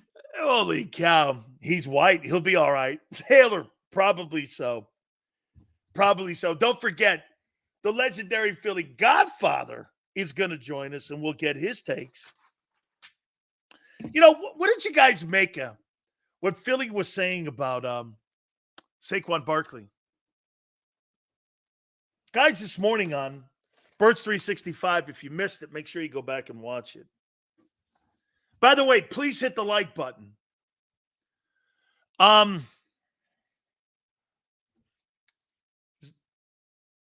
Philly thinks he's going to be a superstar.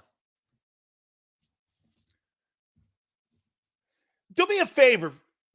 Hey, Philly, how many yards do you think Saquon Barkley's going to have this year?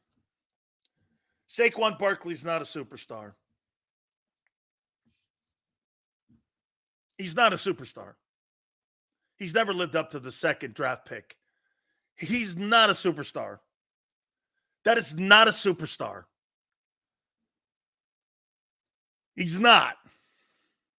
He's never been a superstar. Like, don't ever compare him to Saquon, to Barkley, to Christian McCaffrey. 1,500. Okay, Philly says 1,200. So, according to Philly, Miles Sanders had 1,269. Last year,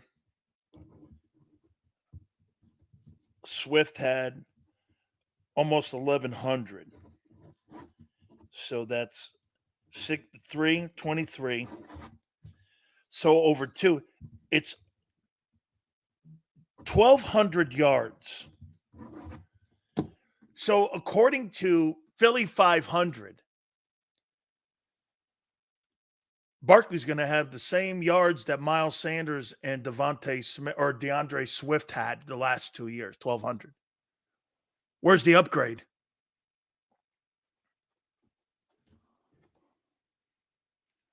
Where's the upgrade? And he misses 26% of his career. Where's the upgrade?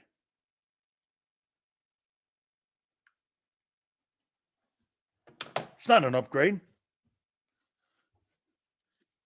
It's the same guy. Barkley will be more effective through the air. Your quarterback sucks at screen passes. He doesn't throw screens. He can barely read defenses. He can't pick blitzes and he can't read defenses. Barkley is what?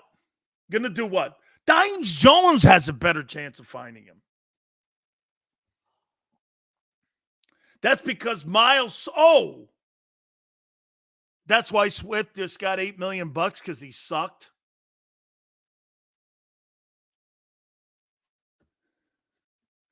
Sills, he's Jim Brown in an Eagles uniform. Just kidding, but I had to try. One more, mate. Hey, James. Yeah, according to some of these folks in here, this guy's Wilbur Montgomery. Senor goes, Miles Sanders got paid too. I know. But where's the upgrade? Barkley will have a bigger impact, or as big an impact as McCaffrey. Never happened. One, you got a quarterback that can find people and knows how to throw the ball. The other one, Wishbone Hurts, is not a good passer. In 21 games, Brock Purdy has done more than what Hurts has done in his career. He's been to 2 NFC championship games. He's won one of them. He took the Super Bowl champions to a 5th quarter. He's thrown for $4,000. He's thrown for 70% completion percentage. Least amount of attempts, he's thrown for 4,200 yards. Come on, man. And McCaffrey's a weapon because the quarterback knows how to find him. We'll see, Mark. Time. I'm just here to tell you. I'm here to see. I'm a helper. I'm here to try to help you out a little bit on Wishbone Hurts. McCaffrey wasn't a superstar before the 49ers. RTF couldn't have been even You couldn't have been wronger, guy. He signed a $16 million a year deal. And let's take a look at that. RTF says that Christian McCaffrey wasn't a stud in Carolina. Well, let's take a look at that. I don't even know if he was. Christian McCaffrey's stats.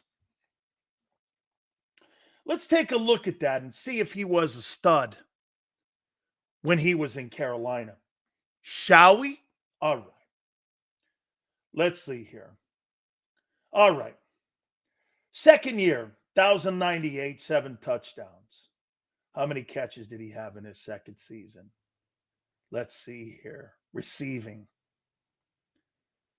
Where's receiving? Here we go.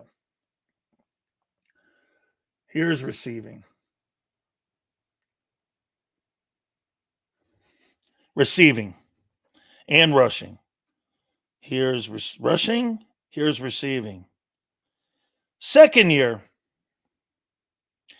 he had 857 yards and 100 catches in Carolina. So wait, let me get this right.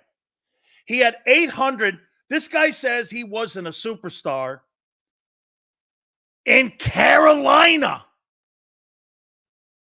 He had almost 1,100 yards rushing, 7 touchdowns. And in his second year, he had 107 catches. That's more than any receiver in the history of the Eagles has ever had in a regular season. And he had 5 touchdowns. He says he wasn't a superstar in Carolina. One more. Here's one more for you. His third year in the league, he had 1,400 yards rushing. He had 15 touchdowns. Let's take a look at receiving. He had 116 catches and 1,000 receiving. McCaffrey wasn't a star in Carolina. This guy was a 1,000-yard receiver and a 100-catch guy and a 1,400-yard back in Carolina. Carolina.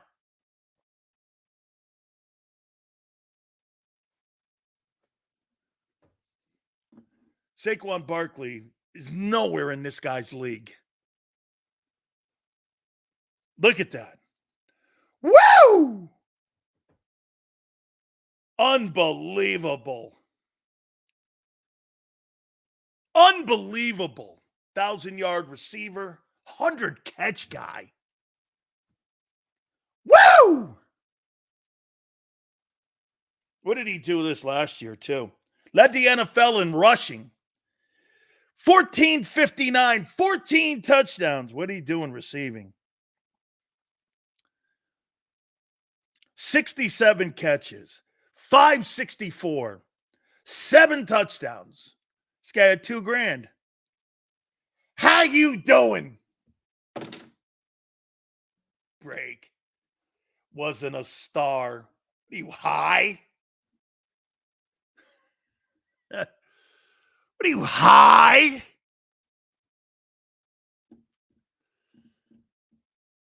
Wait. Hurts sucks at reading pressure. Barkley will help him there. He will. He will. It's worth it if Barkley hits just above 1K. He's a 3-down back and can pass protect. Now you're talking, Sam. Now you're coming with more reality here. The guy gives you $1,000 and helps in the blitzing and pickups and protects Hurts, gives him more chances of an opportunity, spread the ball around. That's his impact. His impact won't be in numbers. No. It'll be in protecting and covering the RPO loss. That's all he's in for. That's his impact. If you're expecting 1,300 yards and 700 yards receiving and 60 catches and shit, that's not where it's going to come from. It's going to be pass protection. Okay, it's going to be pass protection. He's going to probably get a little bit over $1,000. Maybe. He doesn't stay healthy. And as I pointed out to you, unlike some people, you don't like to hear who I'm telling you who he is. He misses 26% of his season. In his 6 years, he's missed 26% of his career. He's only been healthy twice in 6 years. And he's never elevated the Giants at all. Christian McCaffrey at least elevated the shitty Panthers.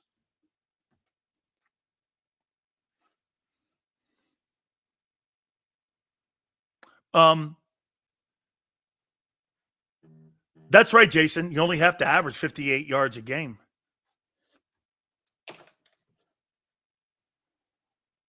That's right. I mean, we're not talking about a ton of carries here.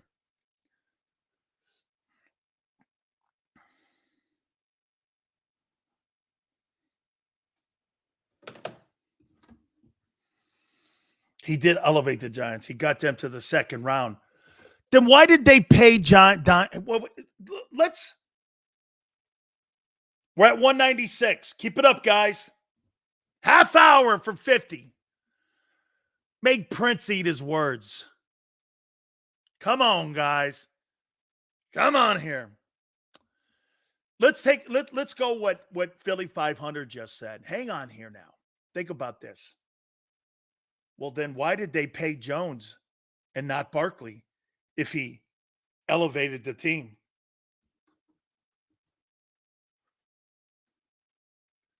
They said Jones thinking they would pay, but they were never thinking of paying Barkley.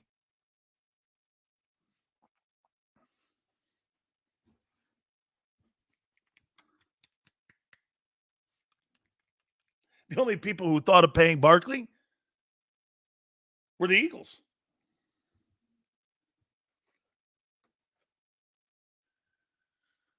$9 million gamble for a guy who misses 26% of his career.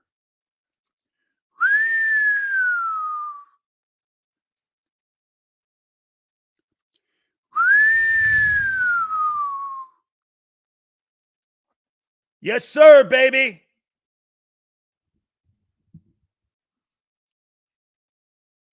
Giants are stupid. That's a fact. Philly 500's dead on with that. Gambling is a hell of a drug. Absolutely. Absolutely. My question is, how many carries are you going to give that guy? 250, 300, 100,000 yards, if that. I say Saquon Barkley gets 900 yards, 300 catching, and he's big impact's going to be in pass protection. That's where it's going to be. But he ain't no McCaffrey. Plus, Wishbone Hurts is not going to help. He can't find him. Little guy can't find him. This is why players on the team were questioning why they signed Jones over Barkley. It's true. It's true. All right, before we bring Philly 500, or Philly Godfather, excuse me, we had Philly 500 in the last hour. Hold on here. Sills is on crack 900. Well, Barkley's only averaging 750 yards a season the last 4. What are you talking about? What exactly are you talking about? I can't wait to get this in here. The legend himself. It is Philly Godfather. And hang on here. Pollard had 1K. He was bad for Dallas. Yards mean nothing. Because it's Dak. Let's bring in Philly Godfather. Dude, these Eagle fans, man. I'm going to lay something out here about, before we get to the schedule and how that impacted gaming. I'm going to read you something here about Saquon. Saquon Barkley's missed 26% of his career. He's only played a full season twice in 6 years. Plus you lose Kelsey. And he's never really elevated the Giant offense. When McCaffrey was in Carolina, his first 3 years, he was a 100-catch guy, 1,000-yard receiver, and a 1,400-yard back. I mean, that's how he got paid. How do you look at his what will be his biggest impact, you think, he brings to the Eagles offense this year? I mean, there's only one football, and there's so many talented players on this Eagles offense. So I don't expect him to have some crazy stats this season. But I think his touches will be extremely impactful every time he touches the ball. I think he's going to have a really good season. I know the Eagles offensive line, missing Kelsey at center, that's huge. But I think Saquon has a big season, even though his numbers might not say that. I mean, McCaffrey last year he led the NFL in rushing, had 2,000 overall yards. You don't think Barkley has that kind of impact? No. He should have. Plus, he's a better quarterback in San Francisco. In that system, Purdy's much better. I mean, he's great. Maybe on another team he won't play as well, but in that system, maybe the second best quarterback in the league. I mean, just look at his numbers. I mean, I'm not saying he's the second best quarterback in the league, but in that system, his numbers say so. How about those last 3 years in Carolina? That's why they gave up 6 draft picks for him. Is that right, LJ? Get this, if the guy sucks so bad, Philly Godfather, this is what I deal with.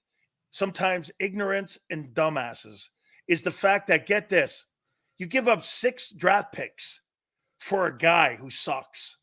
Is that right? I mean, I've yet to see where that... He froze up on me. No, I still hear your voice. There you go. We got you back here. All right, let's get to the schedule. Help me out on the schedule. How much does the schedule, the NFL, first before we get to the Eagles, how much does the schedule impact, in your opinion, when it comes to putting points up and when it comes to favorites to go to the Super Bowl? I mean, it's huge. Strength of schedule is big. This schedule this season looks pretty difficult to me. I mean, I think they start off 2-2 on the season. I think they start off 0-2 to start the season. Then they beat the Saints, and Tampa Bay's not going to be easy. Then they go into their bye week. And it's not just the schedule. It's the opposing quarterbacks you play on that schedule. You got Jordan Love, Kirk Cousins. You got Baker Mayfield, who had a much better season than Jalen Hurts last season. You got a healthy Deshaun Watson in Cleveland. You got Joe Burrow's 100%. You got Trevor Lawrence, Dak, who's a choke artist in the playoffs, but in the regular season, he's a beast. You got Lamar Jackson, Stafford. You got Russell Wilson in Pitt. These quarterbacks are, playoff quarterbacks. They're battle tested. They have a lot of experience. And in my opinion, I think they're all better than Jalen Hurts. I mean, take a look at this. I have the Eagles 2-2 going into the bye. What do you have them? Yeah, 2-2. Something like that? Yeah. They lose the opener to the Packers, right? Yeah. That line's already dropping. Opened 1.5. It's down to 1. It'll probably close Green Bay -1 by game time. Can I do some of these games with you here? What your forecasting would be? I know it's not set in stone right now. Obviously, a lot of things. Who would you favor? Give me just a roundabout number. Falcons. And by the way, it's in Philly. It's a Monday night game. It's a short turnaround coming back from Brazil. The Eagles are going to be a small favorite, but Atlanta, they got a lot better. And on a neutral field, that game's a pick 'em, in my opinion. And I think Atlanta beats them. I think Atlanta beats them. Saints in New Orleans. It's a tough game. Eagles are going to be a small favorite. If the Saints are healthy, I just don't trust their coach and staffs over there. Yeah, Dennis Allen sucks. I hate him. Yeah, I mean, the Eagles should win that game. They should win that game. Tampa Bay, you know what? It's a 50-50 game, man. It's a 50-50 game. It's in Tampa. Yeah, it's a tough game. I think the Eagles get the job done there. Squeeze out. I think they lose that game.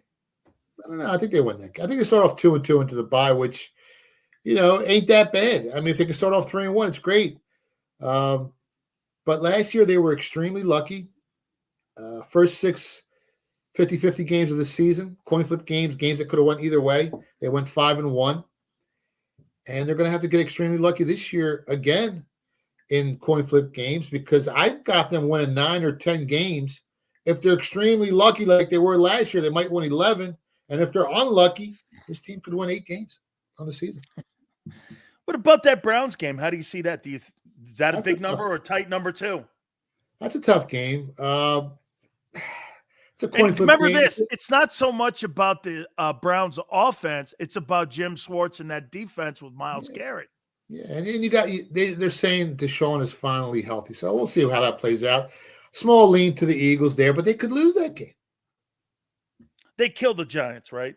They should beat them, yeah. I mean, who's Danny Jones? I mean, yeah. Okay, how about this Bengal game in Week 8 in Cincy? They're going to get blown out. What number would you put on that for the Bengals to be favored? Early in the maybe Five? -4. Yeah, maybe Four? -4. Yeah, -4. Bengals favored by 4. Godfather's throwing again an innocuous number out right now. He's not done all the work yet. That'll be as And that's a true number. You got to remember the bookmakers are putting out a number, trying to get the same amount of action on both sides. I'm putting like a true power number out there, so it's going to be a little off. How about that Jags game in Philly? It's a tough game, man. Dougie P, Trevor Lawrence.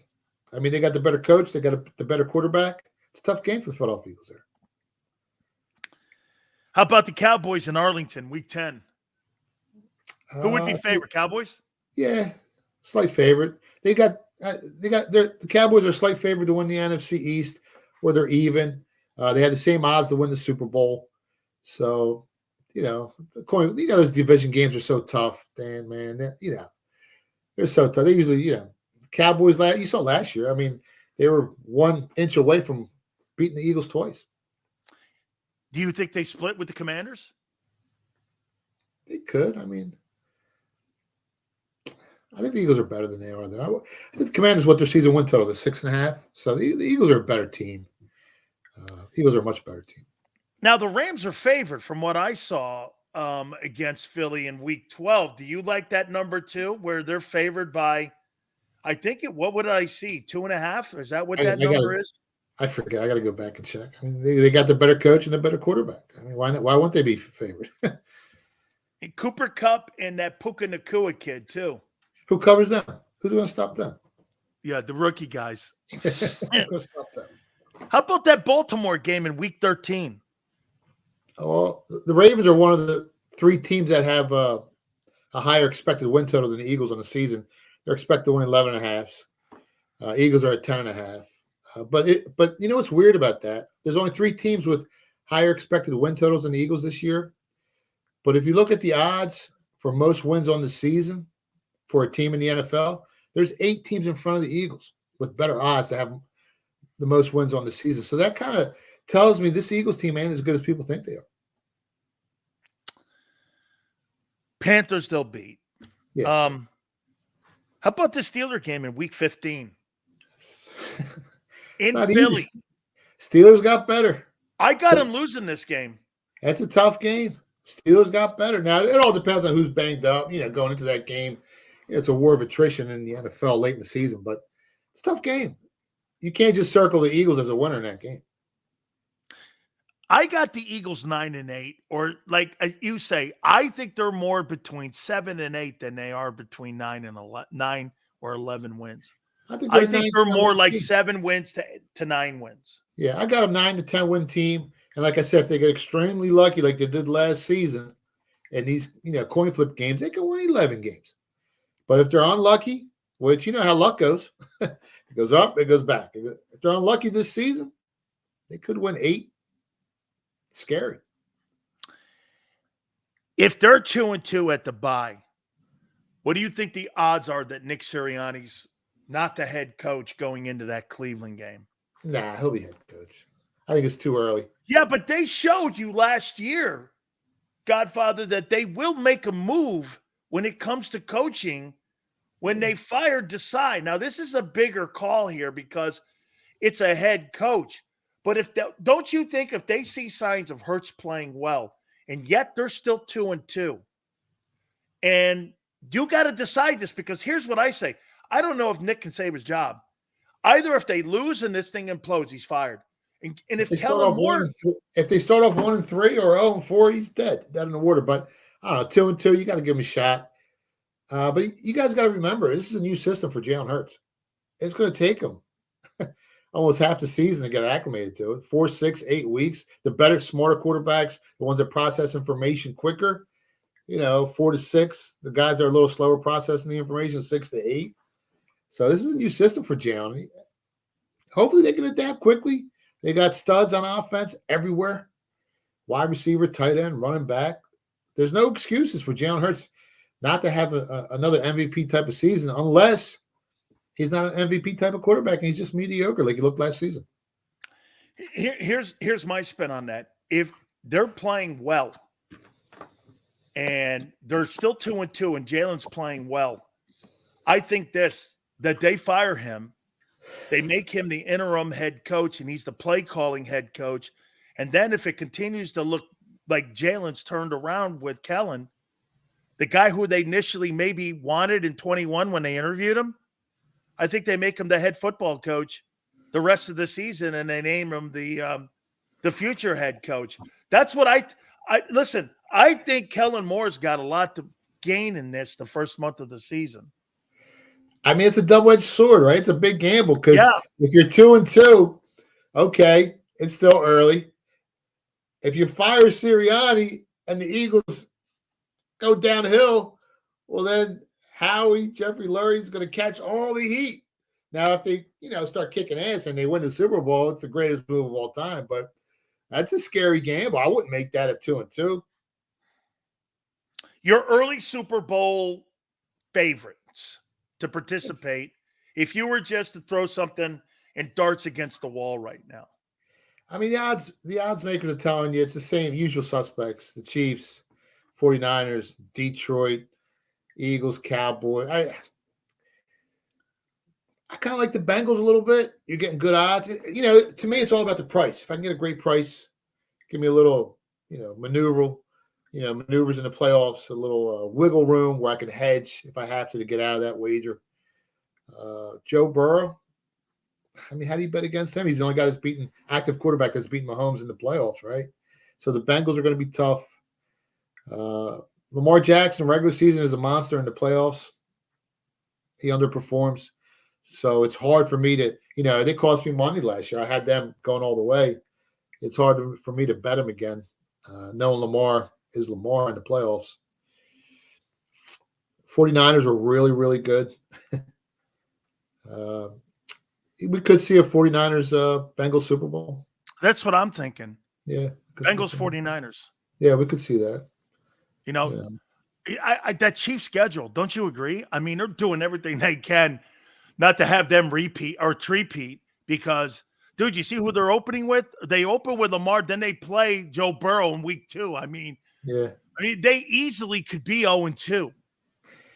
You can't quantify greatness. Mahomes is great, man. It's hard to say, okay, well, he's up here and everyone else, other than Joe Burrow, obviously, but all the other guys, it's a quarterback league and he's so far ahead of everybody. And their coaching staff is so far ahead of everybody that, you can give them a tough schedule all you want. And last year, they didn't look that great until towards the end of the season. And they caught fire. And they do have Taylor Swift on their side. So.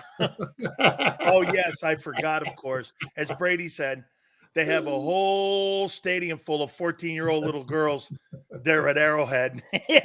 Hey, that was great. All right, so let's do this. Couple NBA questions. Who's trending, in your opinion, to make it to the finals? Man, the West is – I mean, last week we talked about how I thought Minnesota and Dallas would get there, but Denver bounced back, won 3 in a row. Now it's all tied up 3-3. The Knicks, they got the 3 Musketeers from Villanova. Those guys got a lot of heart. But dude, the majority of their good players are out. Yeah. So they're gritty. But I think it's going to be the Celtics and either Minnesota or Dallas. I'll tell you something, man. The more and more I watch Kyrie Irving, I think he's a Fruit Loop when it comes to like the world flat and all this other shit that he, the stuff with the comments on social media and such, what have you. But man, when that guy has the basketball in his hand, he's got to be Coach K's greatest basketball player ever to come out of Duke. And he didn't play a lot of games for him when he was there at Duke. But, dude, I mean, Grant Hill was great. But outside of Grant Hill, there's no way. And plus, I think Kyrie's better than Grant Hill. He's the greatest player that ever went to Duke during the whole Coach K time because Elton Brand, who? Christian Laettner? I mean, dude, that guy Kyrie Irving is the best player to come out of Duke under his reign. He might be. I mean, his handle, how many guys got a handle like he does? It's unreal. And, yeah, you could be right about that. All right, my friend. Tell folks how they can find you. On X, they call it X these days, Twitter, at Philly Godfather. You can stop by the phillygodfather.com. And I'm here every Friday, 5:30 p.m., and we're telling the truth. We upset a lot of people because a lot of people can't handle the truth, but that's what we do. And we try to bring clarity. We try to, get rid of all the smoke and all the crap that people are talking about and give you guys honesty of how we feel about this team. And hopefully the Eagles can win another Super Bowl. I'm an Eagles fan. Are you rooting for Scottie Scheffler this weekend? Yeah. Hey, man, best thing ever happened to the PGAs. They got a gangster now there. I mean, I like the guy's whole deal. Cop pushes him around. He says, F you, throws the cop to the ground. He gets in orange fatigues. He takes a mugshot picture, and he makes it to his tee time. Only in America could that feasibly happen, Godfather, that you make a tee time after getting bologna sandwiches and Kool-Aid. Yeah. He's got street cred. He's got street cred now, Dan. He's got street cred. He's good. Unbelievable, man. Yeah, no, and by the way, where is he? Oh, yeah, he's in second place right now in the tournament at the PGA Championship. Greatest thing I've ever seen in my life. Godfather, thank you so much, my friend. Good luck, guys. Got it. All right, folks, where are we right now when it comes to our hit total?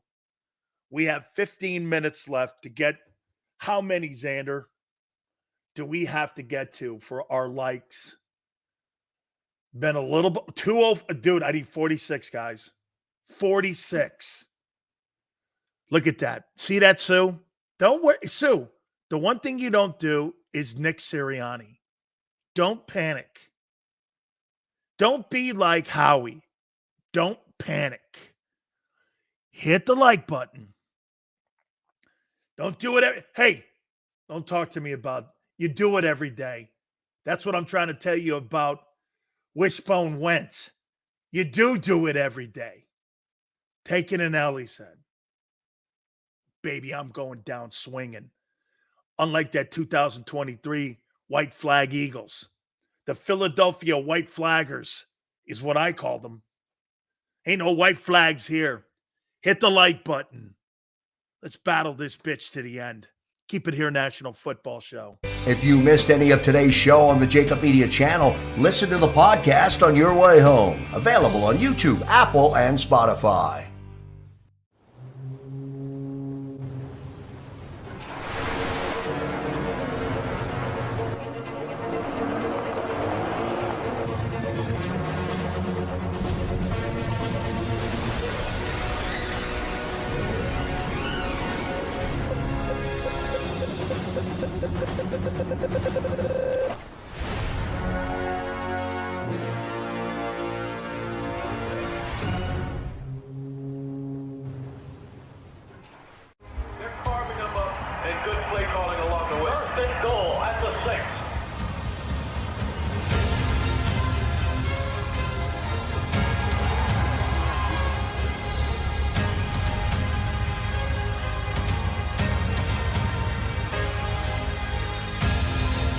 Field of life, First Trust Bank is there for you.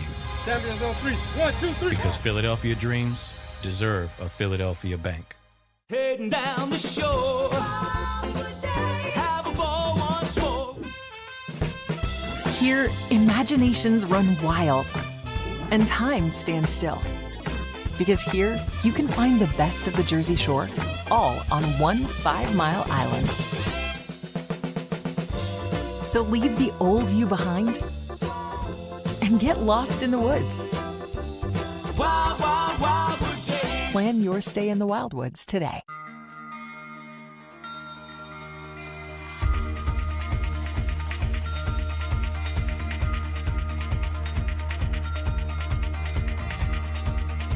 Hi, I'm Jim Muehlbronner, Managing Partner at Del Valle Insurance Group. Give us a call. We're a local, knowledgeable agency, not an 800 number. Go Birds!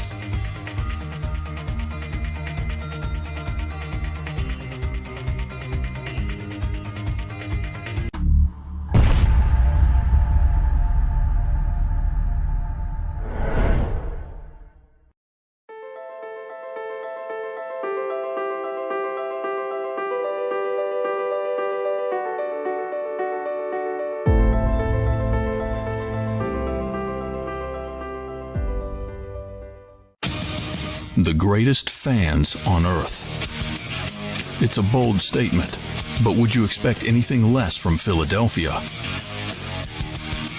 58 years of heartache creates a toughness, a grit, a resolve not found in most. Sure, our prayers were answered, but now that we've had a taste, we're looking for more. Pondley Hockey, official partner of the Philadelphia Eagles. EAGLES, Eagles.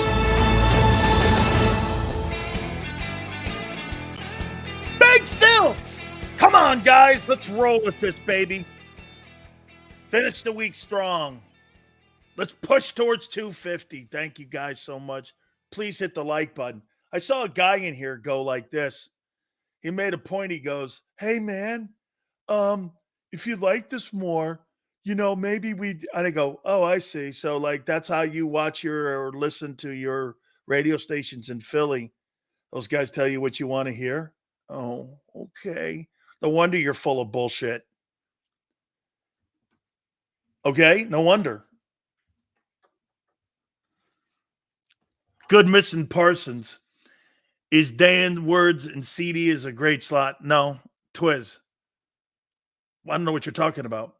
Hope you have a good weekend, Dan. A question, how do you see the Browns' development at safety? Are you talking Sydney? Well, he's got to get healthy first.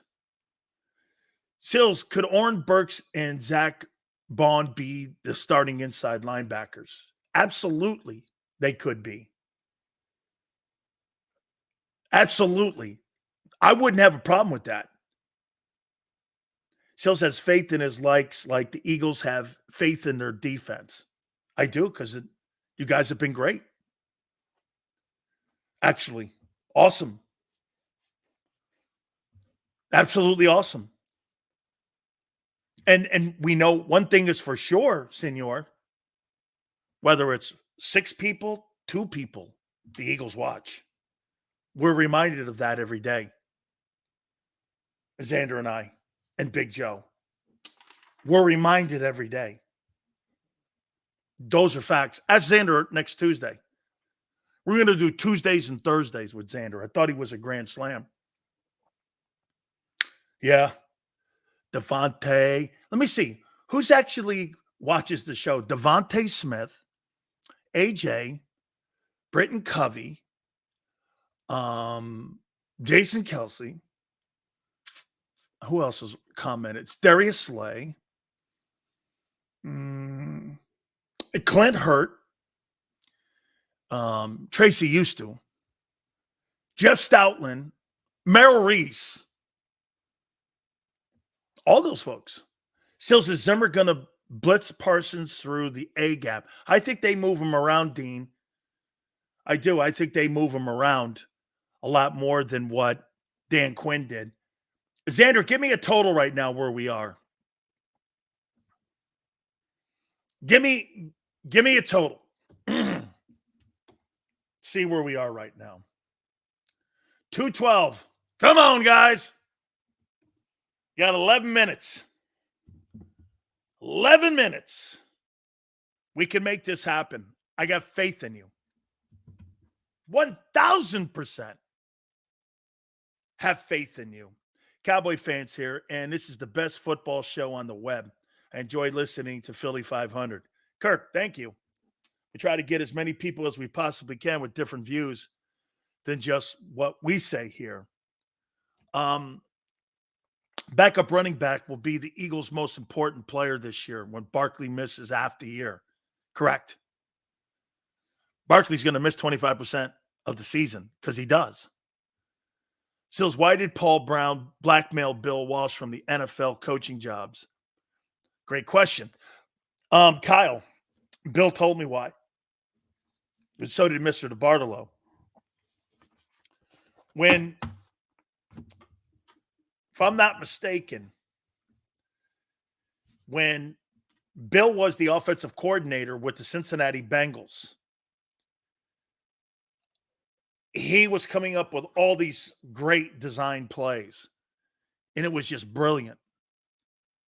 Bill Walsh was the OC in Cleveland when Paul Brown was the head coach, and he was just brilliant.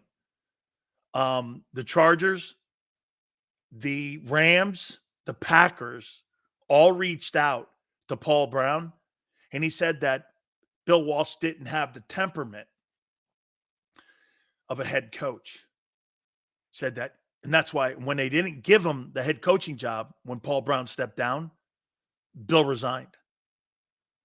Mr. DeBartolo had calls from the league office and also from Paul Brown demanding that he doesn't give Bill Walsh the job. And Ed DeBartolo thought it was weird that Paul Brown, to defend his own legacy, tried to diminish Bill's at the expense of him getting a job. He didn't want Bill to be seen as a genius, and why the Bengals were going to playoff games early in the whole thing. So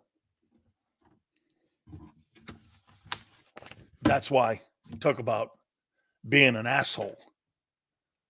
You had your boss calling, which is common. You had his boss calling teams, Paul Brown costing teams and calling teams not to hire Bill Walsh because he wanted to look better. Dan, would you ever be able to get Brian Baldinger on again? I mean, what was that? Say that again. Dan, would you ever be able to get Brian Baldinger on? We just had him on. He was on this week. What are you talking about? 85, he was on 2 days ago. What were you talking about? Theismann's on Monday, by the way, 3:30. What are you talking about? Yeah, Brian Baldinger was on 2 days ago. Was on for a half hour. Seals, allegedly Zimmer is making all of Dallas's DTs gain significant weight. Thoughts? New philosophy? Yes. Get that kid Mozzie Smith back up to being a nose. Play him at nose, first and second down. Start there. Work on his feet. He's got shitty feet. Close the gaps down. Make it into a bear front. Put two guys next to him. Help him. He's not good enough yet. Try to save the pick. You can save a pick. I think the Eagles are trying to save the pick in Davis by playing him at nose. My only problem is going to be, can Jordan Davis get off blocks from the nose position? Kenny, where are we, Xander, in the view total? Come on, guys, we got 6 minutes. Where are we in the view total? Let's go here, folks. 218. Come on, guys. Let's finish strong. 218. Come on there, guys. We can do it. I worry about the red zone defense. I worry about the first and second down defense. Kenny, thank you, my friend. Thank you very much. I believe, listen, we'll see.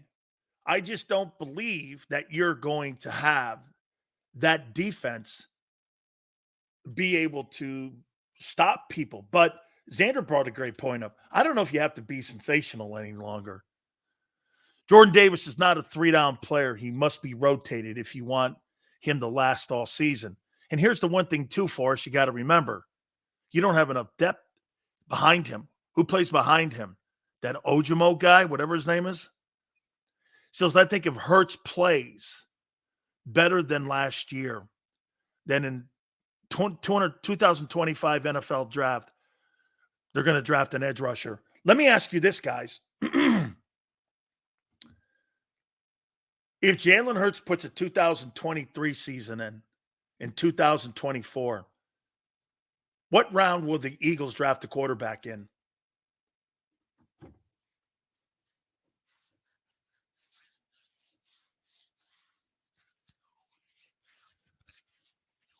What round?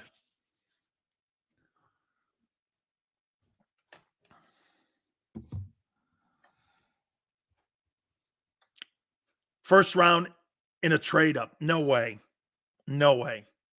I do not believe they go first round. Unless it's a disaster. What if he pulls in a 2023 season? Brian says it's over. Brian, you think they draft a first round quarterback? With all that talent and that money you spent? Here's the quarterbacks.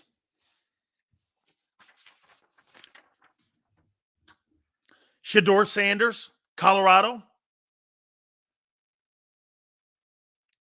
Quinn Ewers, Texas.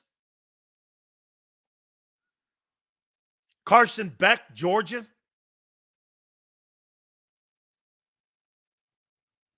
Cam Ward, University of Miami. Riley Leonard, the former Duke guy now at Notre Dame. Jalen Daniels, Kansas. Or Jalen Milrose, Bama.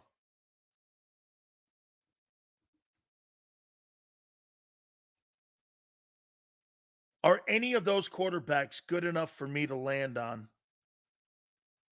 in the 2025 draft? Those are the 7 best. Those things, nobody makes me go, wow. Shedeur Sanders and Ewers. That Quinn Ewers guy doesn't do it for me. I mean, when I watch him play at Texas, does that guy make you go, wow, that guy's really a great player? You know what I'm saying? I mean, is that somebody that you move off of?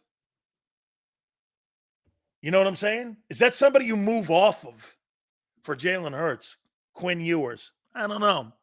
Now, would you move off for Shedeur Sanders? Shedeur Sanders in the Philadelphia Eagle offense. Shedeur Sanders in the Eagle offense.